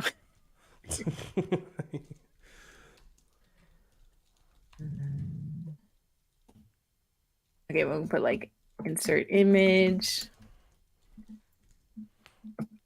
I don't remember how to mark down comment. Insert. Okay, that seemed to work. HTML comment. And then eval tools summary. I Don't guess for, I could do with the whatever's the local one. don't forget to set up your GitHub pages for your docs, or move everything to read the docs. I don't know if I need an entire read the doc for my 20 line. Did you see the project that they were talking about that was at Universe, README? It was called README. Yeah, like it's readme.com, and it's a developer hub where you get a developer dashboard and documentation, and you can do community and stuff. I was like, interesting. Interesting. Is this from GitHub or this was a startup No, that was this is a that? Okay. startup that was there. I was like, that's a bold move calling it README, but like also, Yeah, okay, so it looks like they've kind of like good like it's kind of like Swagger yeah, plus public and um private hubs, open API sync, GraphQL support, API playgrounds. okay, that's great. I mean, this is reminds me of like so back in the day when I was at Google, I wrote the developer support handbook, which is like what you should have when you're making an API. So it's like you should have Dang. code samples, Share that in the reference. chat. Like, This is like 15 years hi, old. hi, I'm Pamela. I made this thing 15 years ago that gives you absolutely everything you need to be a package maintainer. Well, this was about this is I wrote it about the Google Maps API, so you can see lots of examples about the Google Maps API. And I think that I realized like I was revisiting this the other day because we're actually we're working on code samples guidelines. Oh, by the way, Jay, we're working on code samples guidelines. It's actually like Great. no, it's going to be like samples guidelines. That's what it is. So I've got a pull request to add like the Python stuff. But yeah, so I was checking just to see what I said about samples because we spend so much time on samples and we've gotten very particular. Yeah. Yeah. The Yeah. README thing, it feels like, hey, I have this app that has this like SDK, Mm-hmm. and I need to have an environment around it. Mm-hmm, But mm-hmm. I didn't start it off as just being the app. I didn't start it off with it being like the SDK. I started with it being something else. Like a good example of this, like they're like one of their premier like people using this is Notion. And I feel like Oh a yeah. product like Notion absolutely needs something like this where their developer insights versus like, hey, developers, here's a thing that like you can import into your own thing. Um, Well, I mean, it makes a lot of sense for Notion because they're not actually an API company, but they are a company with an API. And so this is a way yes, of having all the nice things. Because if you look at this, like it really does match a lot of the stuff I talked about here. Like you've got change log, they probably guide. used your docs to ideate. Well, this was actually, it was, I don't know if it still is, but it was required reading like for new Google DevRel people for a while. Nice. We should probably have a refresher on that just I to don't know. because It's we interesting, like, cause some stuff. This was like when we had the model on Google where it was like a single DevRel to a single product, and ooh. it gets harder now that we have so many products. Like, I don't know if it would make it like. Do you have like a dedicated discussion forum, right? Like that made sense for Google Maps API. We don't tend to do those anymore. Would it make sense to make this a Git book and then This make is it RSC right now. Is that what a Git book is? What's a Git book? No. Okay. The Git book is like the, what is it? Gitbook.io. Is it gitbook.io? Gitbook.com. There you go. But basically, it's like a documentation thing. Also, my dog is dreaming. So you might hear whimpering. I don't know what's going on in Dogland. But yeah, like you can start, like you could build this out. I know we're distracted now. You could take that handbook, put it into a Git book, and then that would give us the ability to kind of iterate on top of it, make a new version. And then it could be something that like how people at GitHub or at Google / now Microsoft / open source maintainers contribute stuff. We could also update some of these. Yeah. I have to see if it's still. This is 10 years ago. Is it still? I think it's still relevant. I think the technologies have changed, but I think that the actual content is still relevant. Twitter is often described as microblogging. Ooh, yeah, immediately fix that one. X, formerly known as Twitter, is often referred to as a hostile environment, not suitable for anyone. I'm kidding. I love my friends that are still on X. Yeah. I should read through it again. Okay, so what we were going to do? We were going to publish. Okay, so publish. All right, so we've got a really good README. Okay, so here's the hard part. Publish mean tutorial. No, you don't need that. I got you. So you got to do a couple of things. You're gonna need to, if you're gonna do it manually, which we cannot show on screen because it's gonna require you to provide API keys for stuff. Mm-hmm. If you're gonna do it manually, then you can. You've already added your setup tools dependencies and stuff. You just need to. You can package it if you do. Oh Lord, what is this command? Python-m setup tools dot, I think, is the command. Okay. Oh wait. Oh wait. Oh, did that get? Oh no. Do I have to ignore that? Did you publish keys or something in there? Oh, I don't think keys, but I got this egg info. Yeah, you need to ignore that. Ugh. Okay. Oh yeah. Okay. NPX. Oh, what am I? NPX get ignore. NPX. Yep, get ignore. What am I typing? Space Python. Nope. You went. Oh, you think I have NPX? Do I have NPX? Oh, I guess I do. I was like, I'm pretty sure you do. There you go. Oh, this is why everybody has the same thing. You're like, I always wondered. So then that's okay. All right, that's it. You might still have to include the egg info, but there's no reason to. What is it? This is why everybody. I mean, it's the same thing that GitHub does when you go and you add it. You are gonna have to probably remove that though. Yeah, I gotta git force it array. Go away. Git rm. I don't know. I know. I'm pretty sure it is git rm. Is that really gonna work? Okay, let's find out. Git rm. I thought you had to like rm and then dash r. All right. And okay. Do you have what GitHub action is running? Is there a GitHub action? Oh, I mean, I have I already had actions in here for these things. Oh, it's roughing and blacking. It's roughing. That's right. It's roughing. And running PyTest, which you don't. No, I'd never used roughing as rough as a verb, but it's roughing it. It's roughing it. Ignore eggs. Okay. Crack all the eggs. Okay, so should we just add a workflow then? So if you do a workflow, then you can add, just steal my workflow. Yes. You do have to add the twine password, which is just your API key. But at least at that point you can. Maybe it's in my 1Password. Is it unique for each thing or is it? Depends on how you set up your twine API keys. if your API keys are specific, then you don't. It Okay. doesn't look like it's in one password. It doesn't look like it's in Oh, one password. Please don't click on them. Like, fine. I don't want to have to like immediately shut off the I game. wasn't gonna show password. What did you think I was gonna do? Did you just unscreen share my screen? It's like it doesn't just default to showing your password. I know, but as a one password user and as someone who has definitely had to change their passwords on a stream before, hold on, you're not okay. You're good. Okay. I did not show my password. Let I'm a me pro. make All sure I'm right, not. so let's see. Publish package to PyPy. I like this. All right. Yeah, and this could probably Copy be updated too, but I feel like and it's doing the stuff. publish YAML.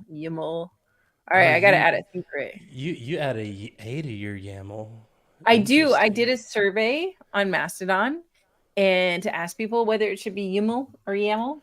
And apparently the creator of YAML thinks it should be YAML. Okay, So the I decided creator to of honor. GIF calls it GIF, so like. I also call it GIF. So I think we're all aligned here. I'm glad we've had this conversation. Okay. I'm going to log into PyPy in the other window since it seemed to Okay. freak you out. Well, okay, I'll Well, remove my password. you also need to go into GitHub and add it as secret. Yeah, I know. So I need to get the secret, right? So Yeah. I'm doing that. I'm doing it off in another window. So you just occupy yourself in this window. Okay. I don't even know my PyPy username. I have 2 PyPys in my 1Password, so I'm just gonna, Why do you have two PyPys? I don't know. Hmm. Two Okay, that one PyPys. works. Authenticate with an app. Oh no. Okay, let's find an app.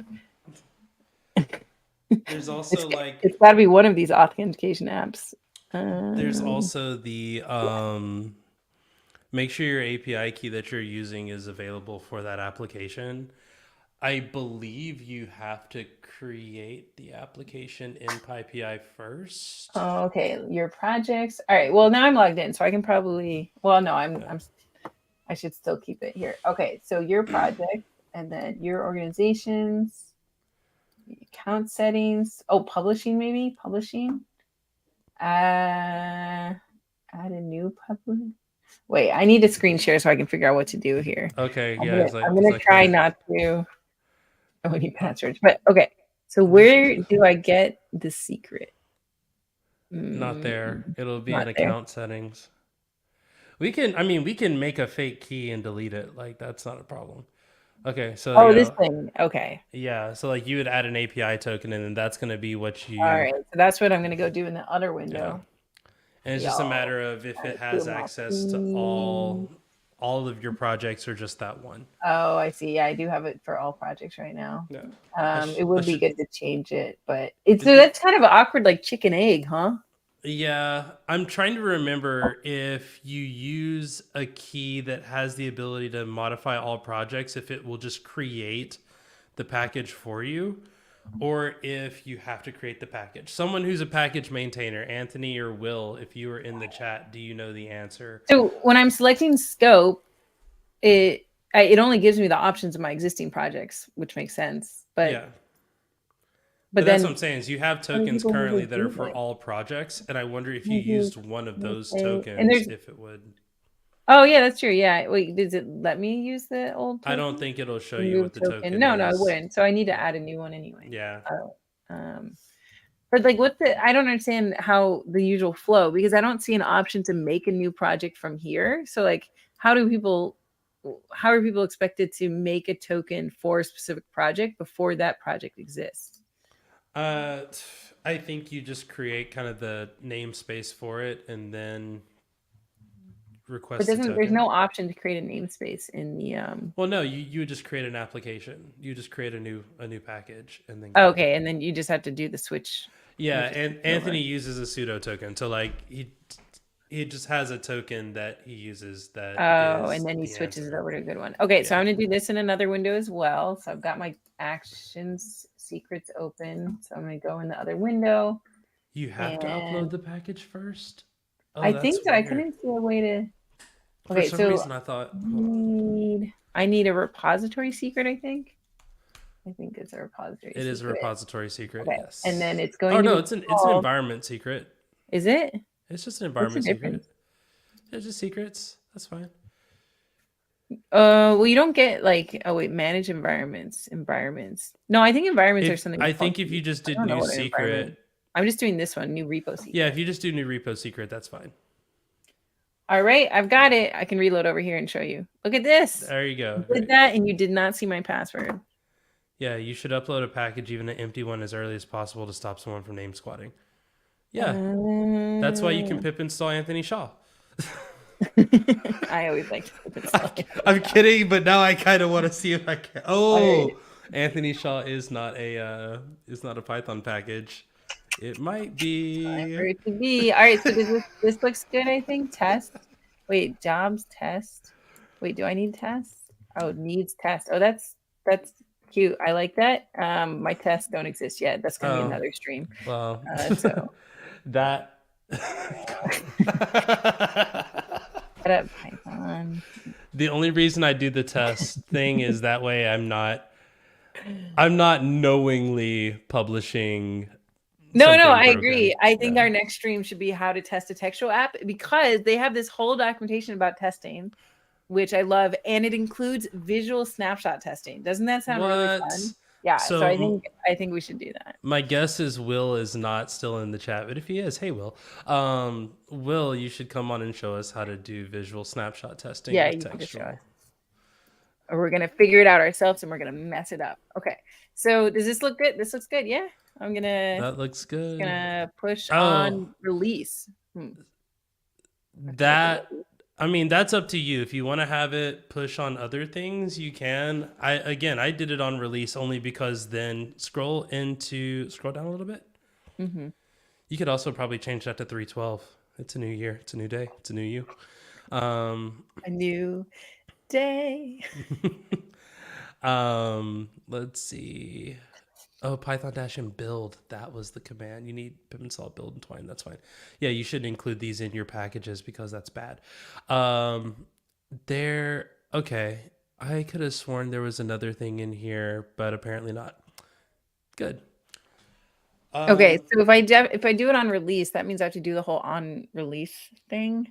Yeah, but that's kind of nice. Okay, all right. Yeah, Whatever you because say. at least then You're you the have a boss. local version too. That if someone wants to just kind of play around with that local version, they can.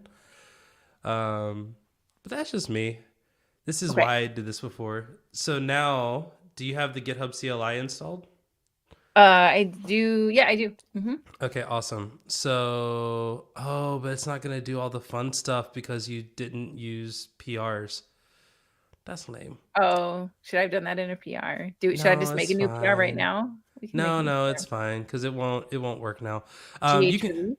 Yeah, do GH release request. Setup tools SCM will set it, but we took that part out because Pamela was worried about doing that. So we are just gonna do it the manual version control way, and then Okay. maybe later I'll add an issue to use the release tag. But yeah, it's gh release dot create or gh release space create, gh space release space create. There we go. Those words. Okay. And then your tag name, at this point, it can be whatever you want it to be. Version number is probably a good one. Title, sure. Initial commit, hello world. You can leave it blank. That works too. Yeah, the use generated notes as a template is kind of cool because it'll take all of your PRs. You can even click on it now. It'll show you. I hope you're comfortable with Nano. It's same as Emacs, right? Okay. I think so, yeah. So it'll give you the full changelog there, but if you have pull requests, it'll give you a list of the pull requests, including new contributors to your project, which is really cool. Oh gosh, I mean, I feel like it should be a pre-release, but I mean, it's up to you. It's just for GitHub. It's not going to show up in your list of actual releases, but if you view all releases, then it'll show up. All right. Should I publish release then? Yeah, do it. Boom. Hope I don't break anyone that's relying on it. No. Yeah. Yeah. No, All right, now I can go to actions and see it happen. Okay. And this is where you're going to tell me I should get the GitHub actions. Oh, I probably even have it somewhere. There we go. GitHub right actions. there. Oh, I have to sign in. No. All right, I guess I'll sign in. Oh, then it'll stop harassing me about signing in if I sign in. Okay, there we go. Wow. A lot of stuff failing over there. Well, I didn't write a lot of tests, okay? I didn't write, but I will. Okay, so this is doing stuff. Yeah. This is doing stuff. Dog is dreaming. He's dreaming, No, dreaming of pie pie. that's my child. Oh, your child's dreaming. Apparent. Apparently, karate was canceled for reasons, and we don't know what the Oh reasons are. no. So, I love uh, karate. yeah. But yes, Anthony, setup tools SCM will set the package version to the release tag if you configure it properly. See render engines pyproject.toml for steps. Yeah, go to where it has the number 1 there. Up, Oh yeah. right there. Right click? Nope, right click. Oh right. Okay. Well, I mean, yeah, you can do that too. Cancel. Oh no, don't Ooh. cancel. Oh, Well, that's the only right. you can't check the notes until after it's ran. Okay. Oh, like artifacts. Ooh, this looks like it ran. Yeah. Ooh. All right, let's go to pie pie.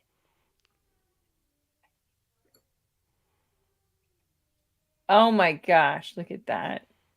Chat app eval tools runs off the tongue. Okay, view. Look at that. Okay. That read me though. It's so good. It's really good. But does it work? Does it work? So now we're gonna go to so interesting. My GitHub action here feels like it's a little laggy because Refresh. Refresh. Oh. That's interesting though. Like, shouldn't it be auto refreshing? Go to the dot. Go to the dot. Oh, now you want the dot. No, the dot. over. Nope, this dot. No, don't rerun. No. Nope. Deploy to PyPI. Hit the little lines there. I can't even see those Boom. lines. Okay, here we go. This is the thing that I like because you can actually see everything that happened in here. So for all those failed things that happen, you can actually go in and see how it failed. This is why I should use extensions. Okay. This is why you should use extensions. Nice. Look at that. All right. Well, I think it worked. So now we can go over here and we're just going to pip install chat app eval tools.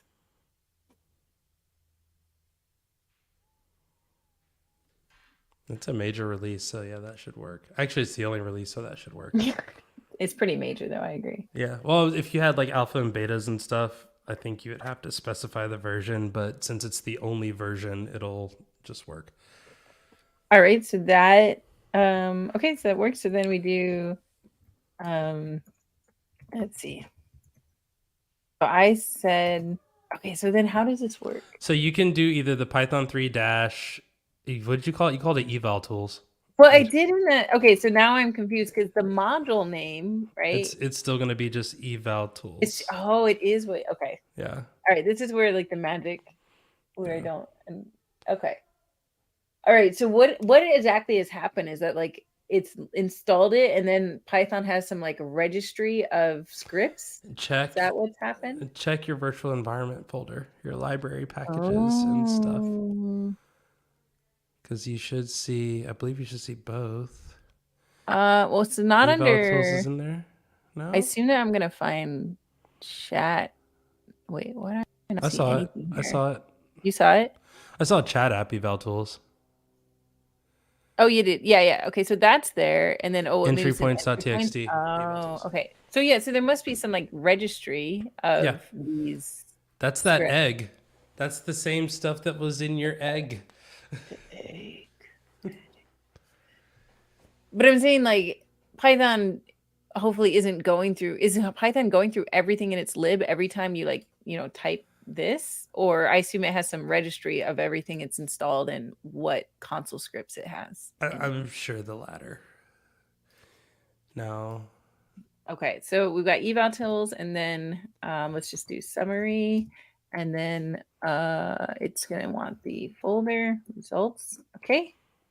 No module need eval tools. Great, thanks. What if I just do eval tools? That's interesting. Yeah. Well, that makes okay. So this does work. So that's what I'm saying. I feel like if you're doing the -m, you have to do the entire. Yeah, you have to do chat app. All right, so that makes me think that you should just always name it the same thing because that's. Oh wait, even that's not working. Chat app _ eval tools. Oh, we can't have hyphens. If you what? Did you pip installed it? Yeah. Yeah, well, I mean, this works. That's This weird. works. What? Hold on. Okay, so you're right. It came in with an underscore, which is interesting because I thought I gave it a It hyphen. yeah, because when you pip install it, you can't pip install something dash something. It'll automatically make it an underscore. The dashes will only denote the Okay, version. good to know. As with render engine, I have the same problem. If I want to run the render engine CLI, it's render dash engine or Python dash m render underscore engine. And all that has done is make me regret ever putting a hyphen in Yeah, there. Jay, why didn't you tell me? I already regret it. I want a new project. I don't like this one. Oh, okay. So I'm wait, making a I new am project. surprised. No, you just add a new entry point. I am confused as to why it didn't work when you did Python dash m. I figured that would work. Well, yeah, I mean, I guess the question is like, what is a module? So maybe you can only have the entry points that are Is here. it because It didn't install anything. it installed chat app eval tool 001 in I mean, it Typer? worked. It worked. So it installed, like the code is somewhere because this wouldn't have worked otherwise. It's the code is Yeah, there. the source folder. This is why I think this is why you create you put your Ooh. project name in the folder. Oh, I need to fix where it's interesting. Unable to read CSS file. Maybe I'm supposed to do Oh, a that's interesting. can you I wonder if you can do like a sorry, this is me just being a terminal nerd. Yeah. Um so you know my favorite command term shot, right? The thing that Yeah. adds a screenshot. I wonder if you could do like gh issue create and then have your message be the output of that term shot command. Gh issue create. Oh gosh. Because you can create a new issue with gh issues. It's Yeah. Wait, like why are we creating a new issue right now though? because you have an unable to read the CSS file. Yeah, that's interesting. Yeah, you like making we're just gonna fix it right now, Jay. Yeah, but that's what I'm saying. Like the ongoing problem of Oh like I man. did a thing and got an error. To me, Yeah, I'm okay, like, okay. All right. So what I can't do GH no, in no, no, this. don't worry about it. Don't worry about it. Don't worry about it. Okay, so this is really interesting. So it's trying to read. Okay, so we have two things happening that we need to figure out is like one, apparently the entry point is only what's put here. Yep. So I might want to rethink my name and everything, all my decisions in life. Two, this is the more interesting thing is because uh, I'm wondering if I did it Oh, wrong or you didn't. No, you didn't enable. So PyPI will only read Python files by default. You need to add CSS or TCSS files. no, but look at where it's looking. It's looking in the root. Oh, It I shouldn't look mean, in the root. That's what I'm saying. Like I feel like that's an issue with you know the this thing here. So wait. If you copied my, did you copy? this CSS path. So it seems like the CSS path, like I'm wondering if this needs to, is there a way to say that this is Uh, relative to like import lib. uh Someone call Brett Cannon.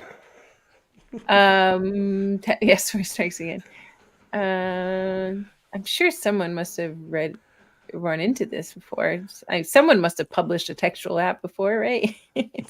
I feel like a few errors would be uh should you provide the name of your application inside of the name of your application, that way you have an entry point. Um that makes sense. I don't know the answer to that because I hope it's not under source or something like that because that could be a problem. Um those are just hangings. Um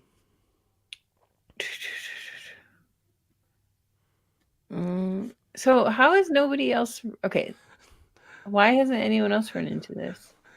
No one else has tried to make a pip installable extension for their product. That no way. That's No, crazy. you're right. I agree with you. I do think that you do need to specify TCSS files because specifically Python will get very Oh, upset. is that what you had in your? I saw some stuff in here. This Mm-hmm. thing? Yep. Set up Swiss I package didn't data. ask you about that. All right. Okay, we'll do that just because that's what we do. No, just to see if that helps. Do you want to do the dynamic versioning thing? I mean, yeah, we can do it. I don't Okay. think it's that much harder than Yeah. what we're doing now. So it's going to be what? Dynamic equals Version. Yeah. dynamic equals version. Yep. And Yeah. then we're going to say, okay. And then I'm going to also need The tool semantic release. Or wait, I don't. Am I using do I need semantic this one? release? Yes. Well, I need this one, No, right? yeah, you need that one. The semantic release thing I'm not using. I forgot about that. Ooh. I was like, what is that? Yeah, just paste that in anywhere.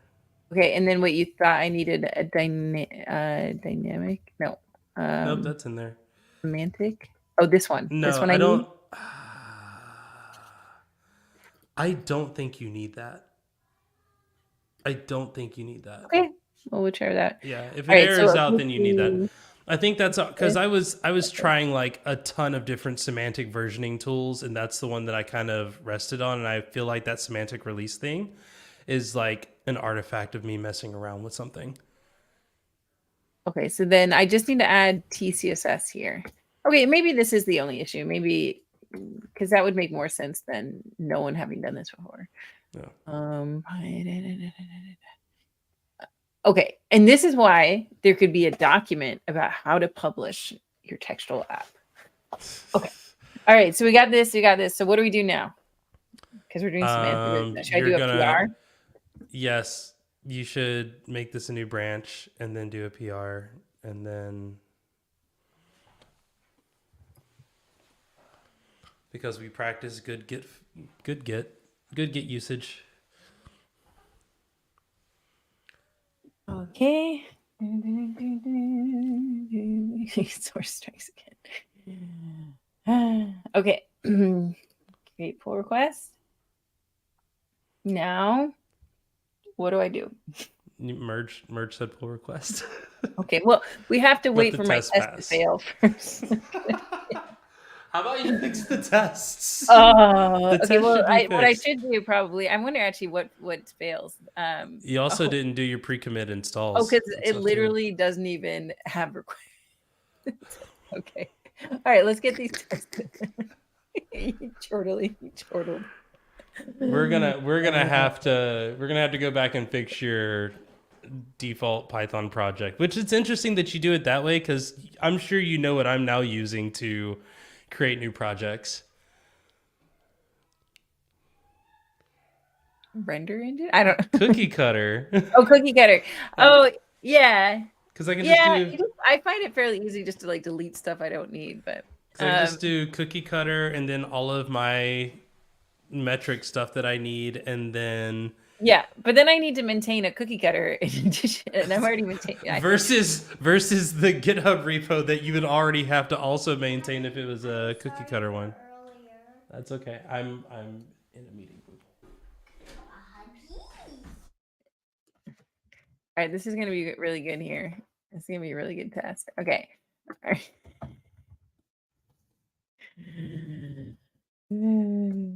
Fix workflow.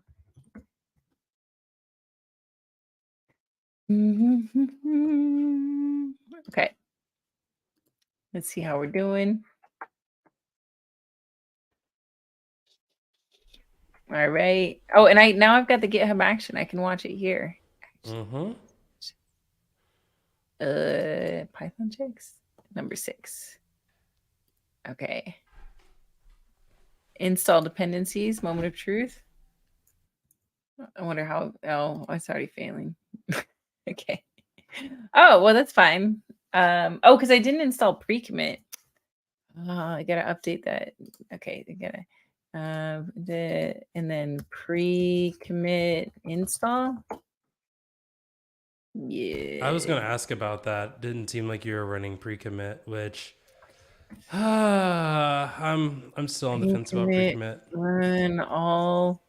Okay, I have to remember there's this command which is like pre-commit run all files. Uh, Pre-commit. you can do pre-commit run -a. You're on the fence, but you know the command. Okay. I'm on the fence, but I know the command. But when it well, not even when it fails, when it makes corrections, and then I have to run it again, like I have to run my commit again, like I would much rather have a step that is just linting and doing all the things. And I know that like I think there is a way that you can set up so that pre-commit only runs once you run the PR, but like Mm-hmm. I've never seen anybody use that. Everyone just does pre-commit. Well, like in Flash SQL Alchemy, we do because I was gonna maybe copy it at one point because the pre-commit CI like runs on there's a pre-commit auto update. Yeah. But you can see the checks, and one of these is the pre-commit CI check. So this is using okay. So this is actually using pre-commits, I guess, CI runner action Yeah. thing. That's not using like there's no GitHub action that does that though. Which I think it would be easy if you just do like pre-commit run all and then commit. Yeah, I know. I should do that. Like I keep thinking I should do that because it's like, why am I repeating my stuff in the GitHub action? I'm pretty sure lots of people do that. I just haven't done that because I've been lazy, I guess. Oh, um, but I think less people but it do would that. make sense. It's like, why am I repeating the logic of what it is I want to check? Yeah. Because I want to do it in two places, and then you'd want to like auto add. But I'm also like, if I'm doing that and I'm doing all these same things, I would just rather have them be verbose and not running through pre-commit. So that's where I'm like, that's why I'm on the fence. It's just like I already run rough and black and doing all this stuff. So why do I need to have pre-commit that runs rough and black and does all the stuff? You already have a CI that runs rough and black, and then auto adds the fixed files. Is that what you mean? No, but Or I when are you could. running? Oh, so when are you running rough and black? I'm just running it. I'm running it to test against it, so it raises an error, and if it does, then I just run rough and black and have them fix it, and then Oh, you just commit it manually run again. it. Yeah, Oh, yeah, I'd rather pre-commit, but also I like to add lots of stuff to the pre-commit more than just rough and black. yeah. Um, That is the one thing that I will say I think is good because you can do like markdown linting and other stuff inside of mhm. it that's absolutely Look worthwhile. at What's that! up? Wow, look at that! My unit test ran. Also, Wow, Kojo's in the chat. Hi, Kojo. I'm 100%. glad to hear you're back in Houston or back home, back with your folks doing fun things, and uh, I'm mad because you got to hang out with all the cool kids and I didn't, but that's fine. I'm not jealous. Just a little bitter. I Didn't don't mean to know. blow up your whole spot there. Just like, oh, yeah. I was just talking out loud. My bad. I'll redact all that later. Just On the live nothing, stream. nothing but beeps. Okay, so do I merge then, or do I tag it? Like, Yeah, what do I no, do? just merge it. Just Just merge merge it. it. No tags, No and tag. then you'll create a new release. Okay. All right. So then I create a new. Should I do it with the GH thing again? Yeah, I mean, that's the easiest way to do it. I go back to main though. Yeah, I wish, and maybe there is an answer to this, and I just don't know what it is. But I wish that there was a way to do the GH. What's it called? Nope. Create new tag. Root new tag. Yep. 0.0.2 Yep. title. I usually don't give it a title. Okay. I usually just don't. Paralyzed. Absolutely paralyzed. Ooh, Using generated notes. So boom, Oh, see? look at that! I made my first contribution. I feel really Way good to now. go. Publish release. Okay. And now Okay. we'll see if you now we needed see that the- one tag. Here's the one downside to this. If it doesn't work, do you A, create 0.0.3, or do you B, go and delete the tag, delete the release, and try it again? Oh no, Jay! You said it was going to be simple. I feel Once I it's set feel up, as it's easy. if It's well, just you said if like it doesn't work. yeah. I've just had this happen before where I've accidentally like mistagged something and then all of a sudden it's like, hey, you can't give it that tag name because you've already given it that tag name before. But it looks like it's running. Yeah, I was Yeah. wondering. Oh, error listing, pretending there aren't any. Maybe that's fine. Maybe that's not an error. I don't know. Okay. And uploading. Oh yeah, see, because it dev'd one. That's not Add right. one. That's not Wait, right. what's not right? What did That's you? supposed you called it Oh, 0.0.2, didn't you? what the heck? Pre-release? Okay, but this is a good thing. This is a good thing because that tells me one, we did need that block in there Oh, that I thought that's we what we didn't needed. need. Okay, let's find it. Okay, it's over here. All right, whatever this semantic release thing. Okay, I'm glad that this is such an intuitive system. It's no wonder we have so many people contributing to the Python ecosystem. There is absolutely no bar.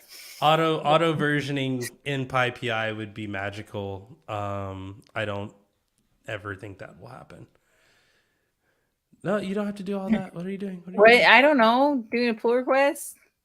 No, you don't need to do any. What? You said, didn't you say I need this? Just delete. Oh, yeah, yeah. I guess you're right. You do need that. Sorry. Never mind. Continue. Right. Okay, let's check out my sweet PR. Yeah, Kojo, I don't know. YouTube's live stream. It's funny because YouTube definitely has, in my opinion, a better interface than Twitch when it comes to doing stuff like this. But at the same, also I want to actually keep these live streams, and Twitch just auto deletes them, which is not cool.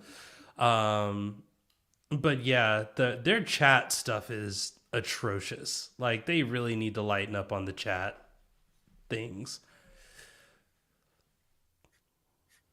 I still haven't really seen Twitch, but I guess we're on Twitch now. No, we're just on YouTube. I We're on stopped. YouTube. Okay. Even though I'm a Twitch affiliate, I stopped streaming on Twitch. It wasn't worth it. Okay. All right. So merge, and then And now I'll never make we'll go partner back. because I said that out loud.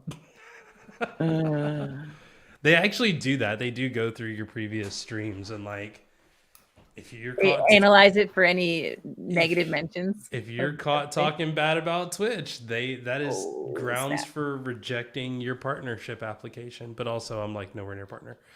Okay, so here was the thing that I was talking about. You'd have to create a new one. You could either delete that tag or you could just create .3 and call it a day. I'm calling it a day. All right. Right. I did it. Oh, so good. Also, you can change this to be Vim. I know how much you love Vim.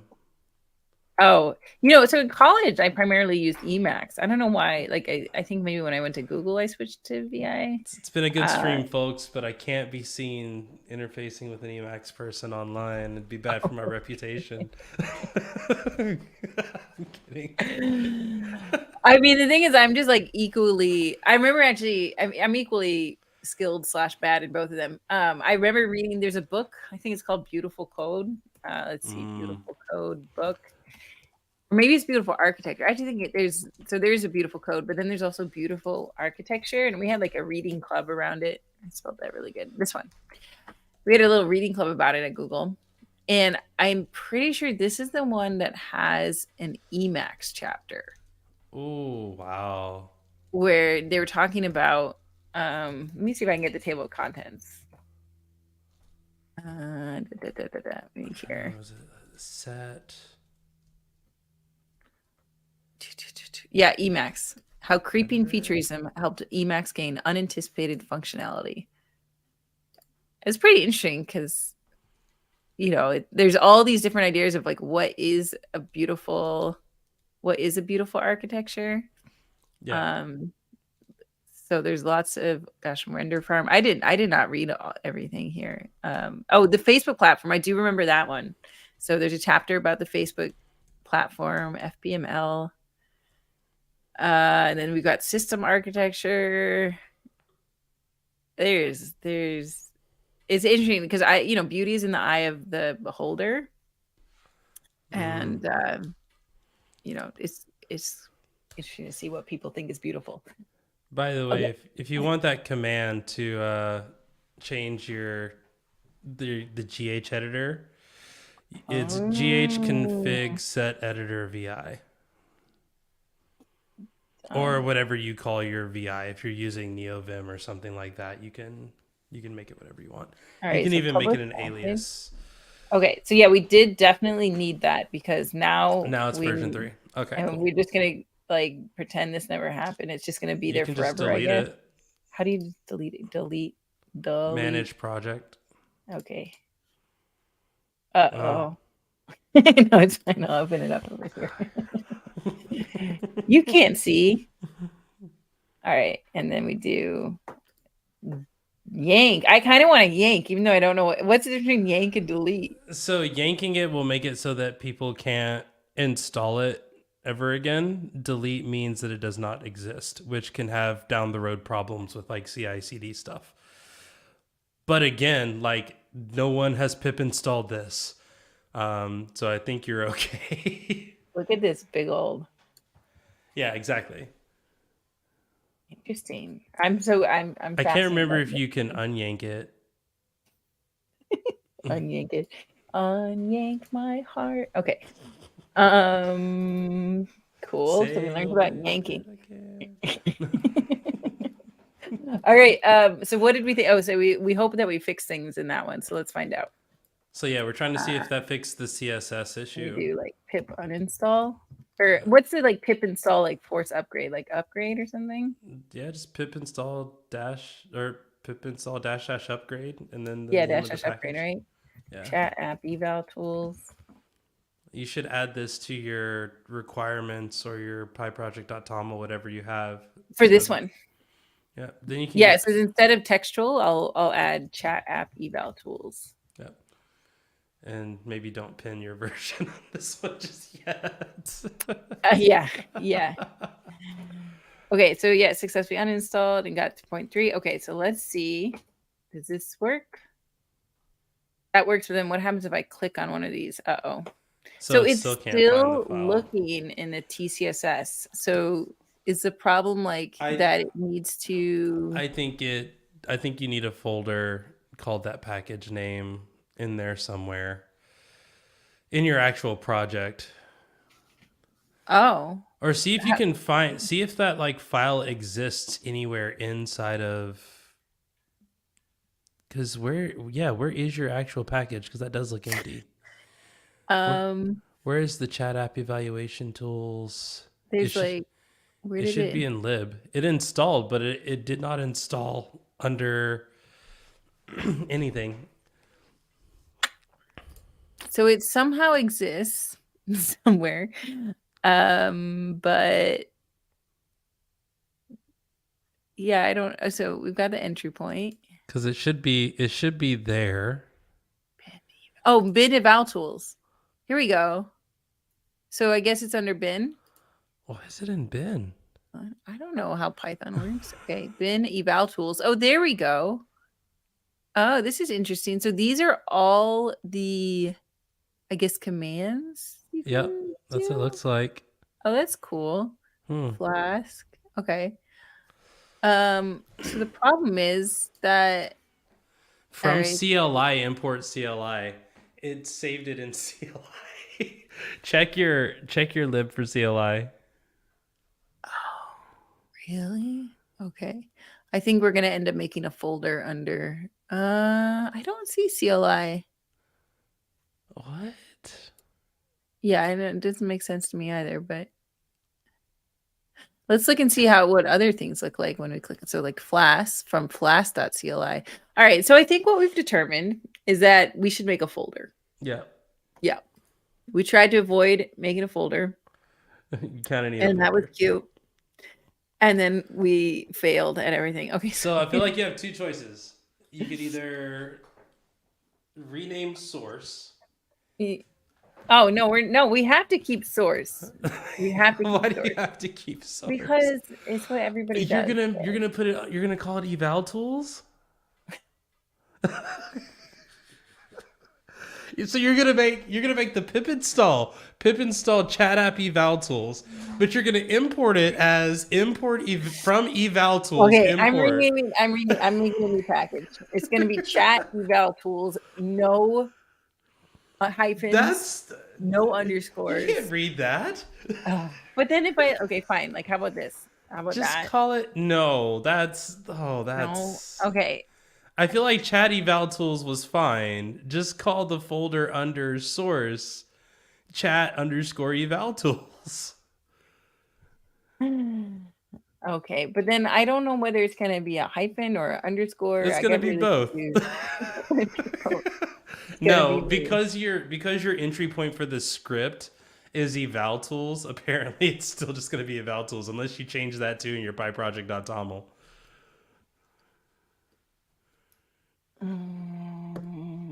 Okay. All right. It's really stressful. Okay. All right. So we got let's go back to this, and instead of doing it's gonna be okay, but now here's where I'm stressed out. It's gonna be an underscore, isn't it? Yep. Yeah. All right, let's just double check with the render engine. So we got render underscore engine. Okay.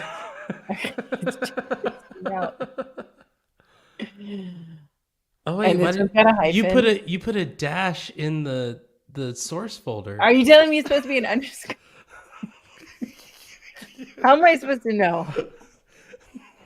I don't know how a reasonable person is supposed to know what's an underscore and what's a hyphen. If anybody ever needs me for a user study, Should I can text Seth and be like, "Hey yo, fix your PyPI. I know you're only the security person, but still fix this." I'm just checking to see what do you have here that's okay. Like I said, I know it's messed up on my end. I Okay. know it's disgusting. Like, All right. So now is that all we had to let's find okay, so pip install -e dot. and then try to run it with Python -m Oh, you want me to you want the dash m and to see if that work. Yeah. works. That's right. We should okay, eval. Okay, wait. Well, first let's just check It's what we're almost looking like we for. should write tests.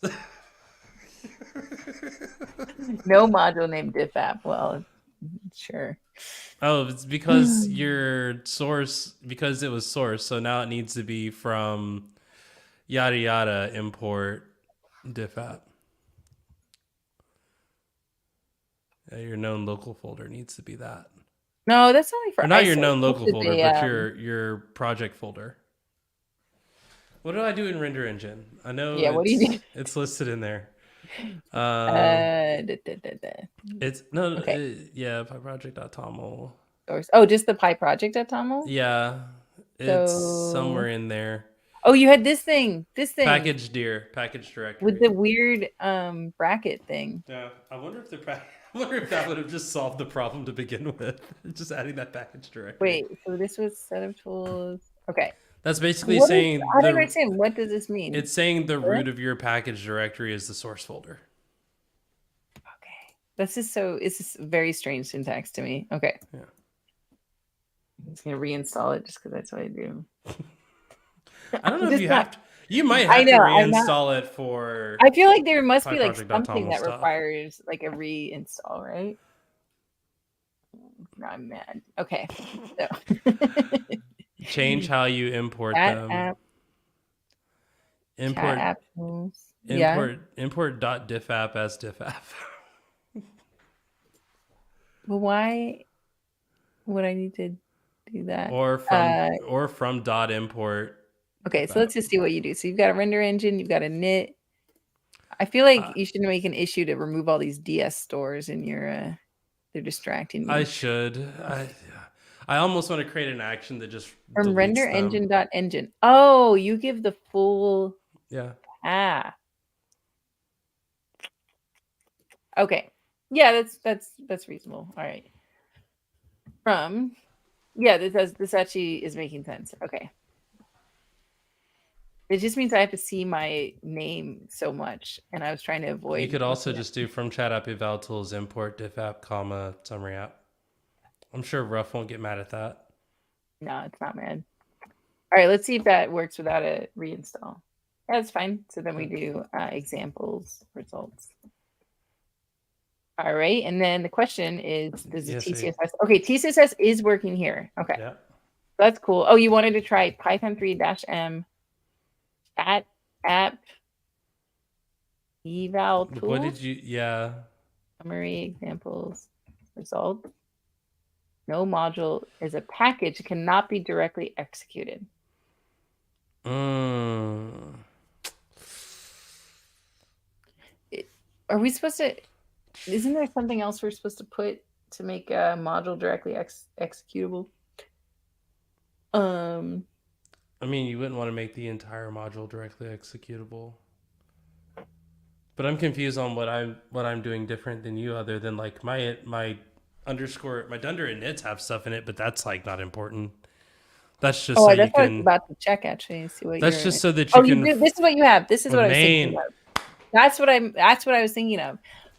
What's funny is Anthony was the one that taught me that too. I was just thinking that I swear Anthony asked me about this during the interview for this position, because I was thinking, oh man, if Anthony's watching, he must know, because I want to give Anthony crap because he didn't ask me about that.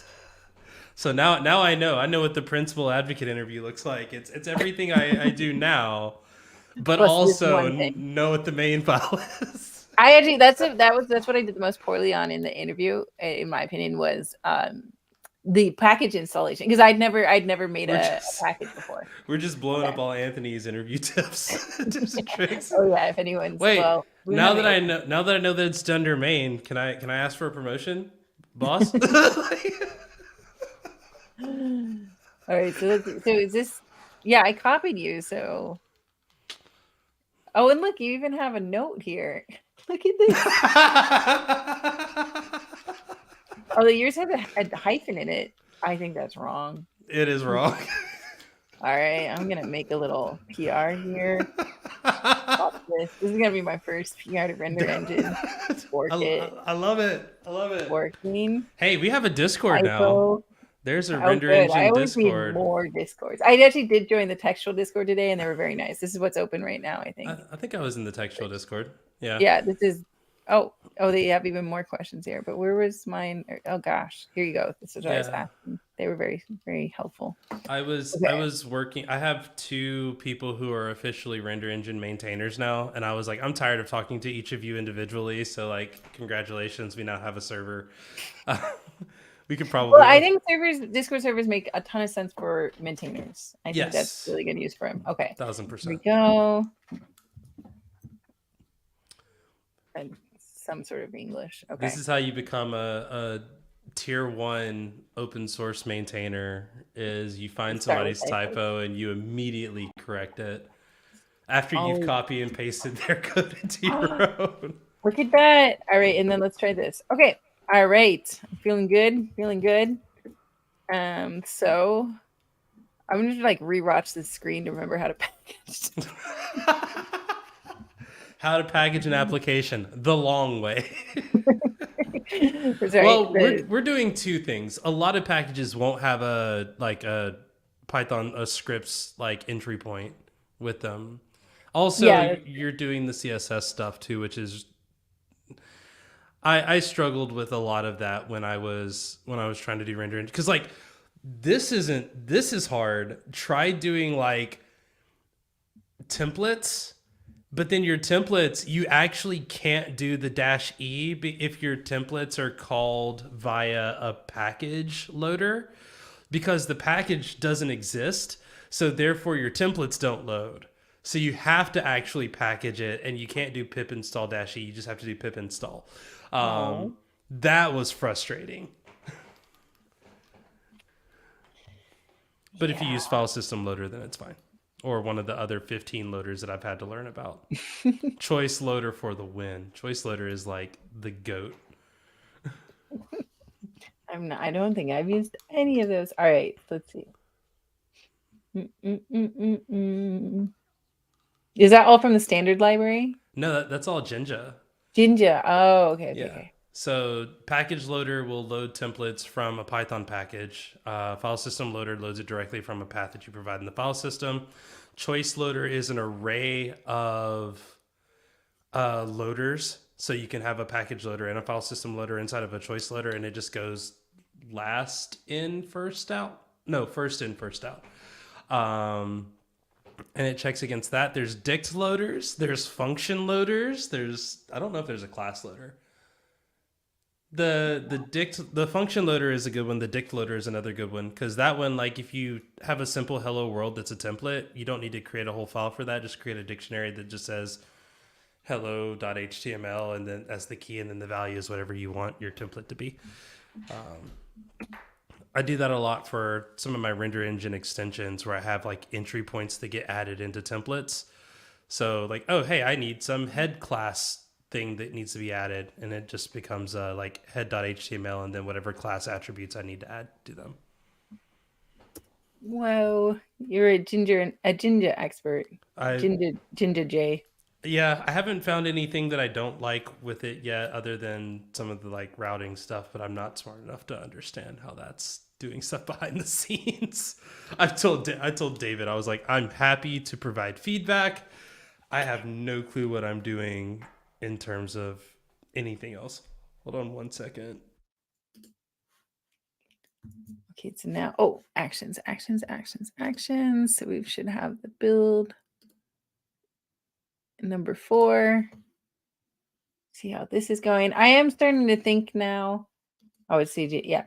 I am starting to think that it might be time to rename this script here to be the full name for consistency. But first, let's check this. Okay, this is published to PyPy, and we can see the URL here, and it's got 0.0.4. All right, so then I'm going to go over here and upgrade. Okay. Dun, dun, dun, dun, dun. Ooh, that didn't look like it didn't upgrade. Might have to force uninstall. Oh, there we go. There we go. Sometimes it takes a second for PyPy gets a little laggy. Okay, so now see how this works. Oh, it works. We did it. All right, so the key to everything is that you need to have it inside a folder with its name. And a few other things. I wonder if the .main file. It's like chat app eval tools. Yeah, This is so fascinating. I've learned so much about this VM folder. We did a lot of things. Oh, look at this! Look at this now. Was it just like copied like into the root or something? I bet. Look at this. Oh my god. That's what I was saying. I wonder if it's like inside of a source folder or something somewhere so disgusting. You really, really, really need to have it inside a folder of its name. Like it should not even let you do it otherwise. Okay, because now we've got actually everything here.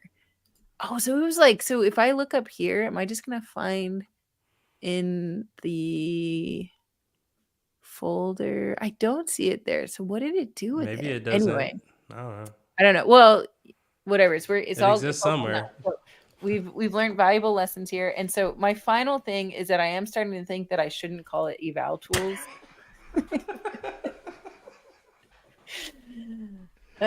So I guess this is the principal advocate interview question is what do you call this?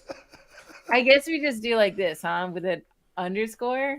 Or should I do wait, let's see what render engine does. So if you're asking how I do it, it's probably the wrong way. Oh, you did dash. I think it has to be a dash. I don't think it can be an underscore. What? It can't be an underscore? I in my head canon, I'm like, there's no way that this is just me doing the most. I'm almost certain it has to be a dash, because that's the same command that you pip install, and I know that you can't pip install like pip underscore something or project underscore X or whatever. You can't? I don't. Where are these rules listed? Probably Okay, setup you think tools. this is going to be a okay. I have never seen a project that is something underscore. Hold on, let me just see. PyPI Search PyPy for underscores. package with underscores. Yeah, the using the project name with dashes will make your plugin installable with pip. Pip replaces underscores with dashes. So if you use underscores in the project name, it will not work. Having a package name with underscores is required because using dashes in a package name is a syntax error at import. And this is from PyBuilder.io, publishing your plugins to PyPI. Okay, so the module is going to be an underscore and the script is going to be a hyphen. Yeah. Or you can get rid of them and give it a fancy creative name that no one will remember. That has no hyphens or underscores. That has no hyphens or underscores. Okay, This is chabulator. cheeky. Cheeky Oh, we're gonna do like charm steal library. cheeky the chat app evaluator.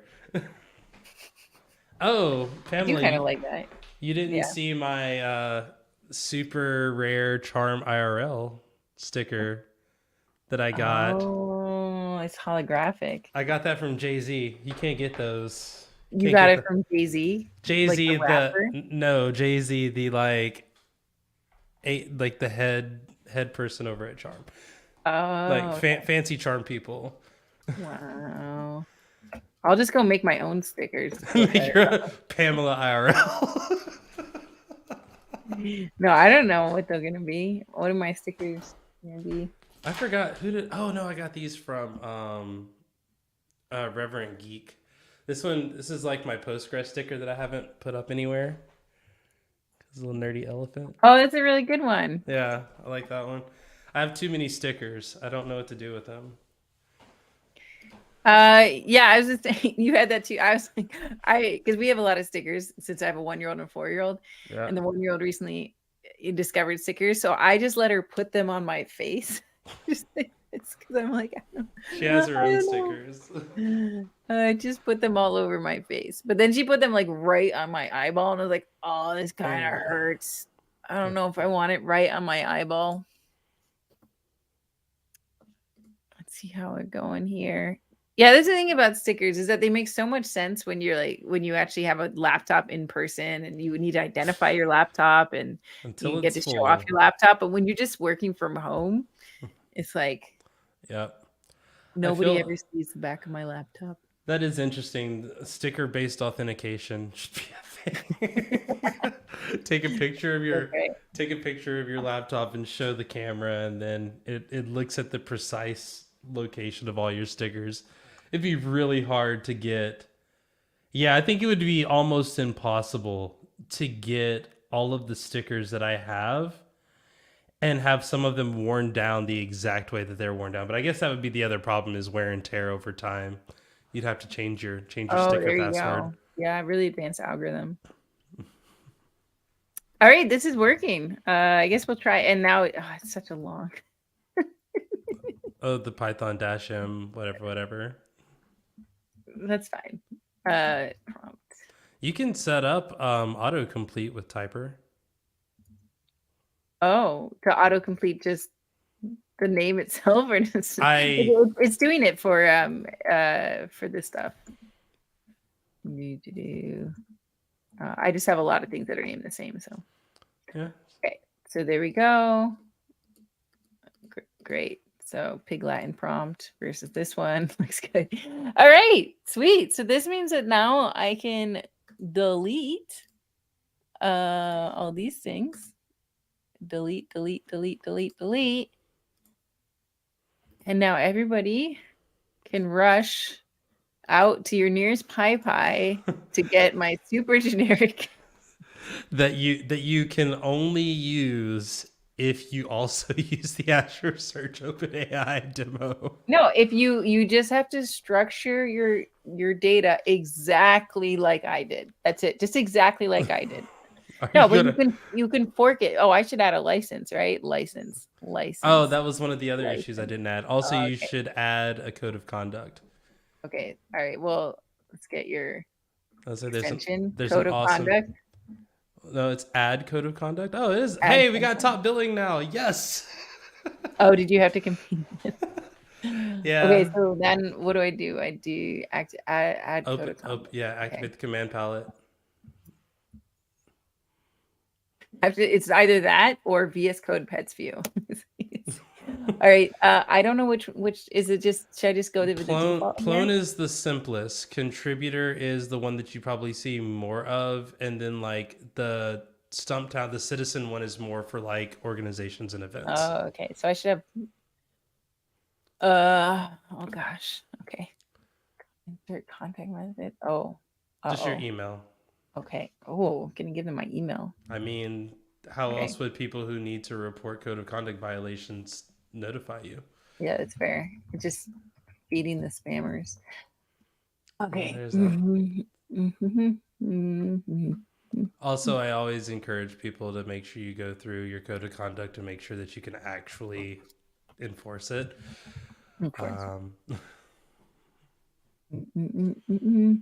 Usually it's like, I think it's like, hey, I'll correct you, I'll give you a warning, and then I'll do a temporary ban, then a permanent ban. I usually just take out the warning and the permanent ban. It's like, or the warning and the temporary ban, it's like, I'll correct it, and then after that, I'm just permanently banning You just go you. straight to permanent ban. Yeah. Wow. Because I'm like, I don't have time. It's just me. I don't have time for this. All right. Well, I think that's good. What about where's your add license extension? Huh? So Okay. there's one that already exists, and it's a Oh, is good it? one. Okay. Yeah, it's just called add license. Add license. Which one do I Do I just do the use? MIT license I add? mean, if you always use MIT, then yes. But I think if you just do license, I think it's just called. It's like remove the add part. Choose a Oh, there we license. go. That's the one. Yeah, I did want to create an extension pack and a bundle of extensions that were like all of the GitHub like standards of like community standards. Yeah. And we started working on it, and then people got sick, and then people got busy. So then in the end, you can just type in MIT. Typing So many things. options.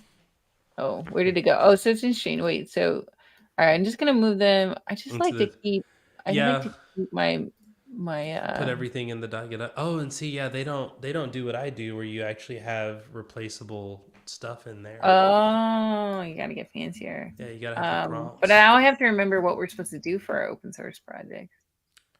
Did it also copyright Microsoft? No.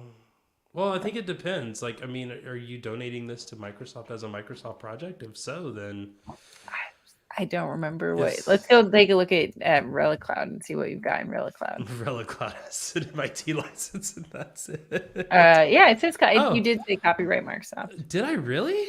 You did. Oh, darn it. Maybe just both. I don't know who Michael Loudon is. Trying to get Well, uh, I guess well, they own Relic Cloud now. yeah, we should check on that. I actually don't. Oh, let's go look at Anthony and see what he does, and then we can just I would credit say him. check Wiley. Anthony Shaw. Oh, okay. All right, and let's check. Well, Wiley, did he make Wiley recently? Oh Right, so no, I this think one's Wiley was created before he worked at Microsoft. yeah. So this one was created at Microsoft. All right, so we're I don't just know looking why I at did that. Microsoft. I don't know. That's Okay, so we got a license. who knows. Okay, looks good. Looks good. This one doesn't need a new release. I feel like if I ever change that, I'm gonna get a call from a lawyer now. I'll be like, hey. I'm gonna have to fork my own repo. How do I fork my own repo and change the license on it? Yeah, maybe you That's just append your name to it. no. I probably transfer that original repo to like not Azure samples, but somewhere else, and then fork it. All right, so this is so cool. All right, very cool. I'm feeling good. I'm also feeling hungry because this was over my I watch mean, out. we only So. streamed for 2.5 hours, and I think Exactly. the plan was like an hour and a half Presumably, I tops. didn't have any meetings today. No, okay. Well, very good. I think I learned a lot, and we everyone watching learned a lot too. And maybe next time we will test it, or maybe next time we'll make some GitHub actions because you and I have to make some GitHub actions. We have to make our own GitHub action, We do which have to make our own is GitHub action. That seems like it'd be a good one for a stream, that isn't a fantastic especially if one we for a can maybe stream. get a GitHubber to do the stream. Oh, hey, Actually, what we need is we're gonna need a GitHubber. We're gonna need someone good at Windows and someone good at like homebrew. I think that's what. oh geez, the homebrew thing is a nightmare. Maybe we figure out how to do like a brew tap instead of like homebrew proper. Yeah, I'm not. We're gonna figure for next word. But cool. All right, All right. feeling good. Awesome. Thank you for hanging out with this Yeah. chat. You're all great. We love your faces. But until next time, we'll see you later. Bye. Bye.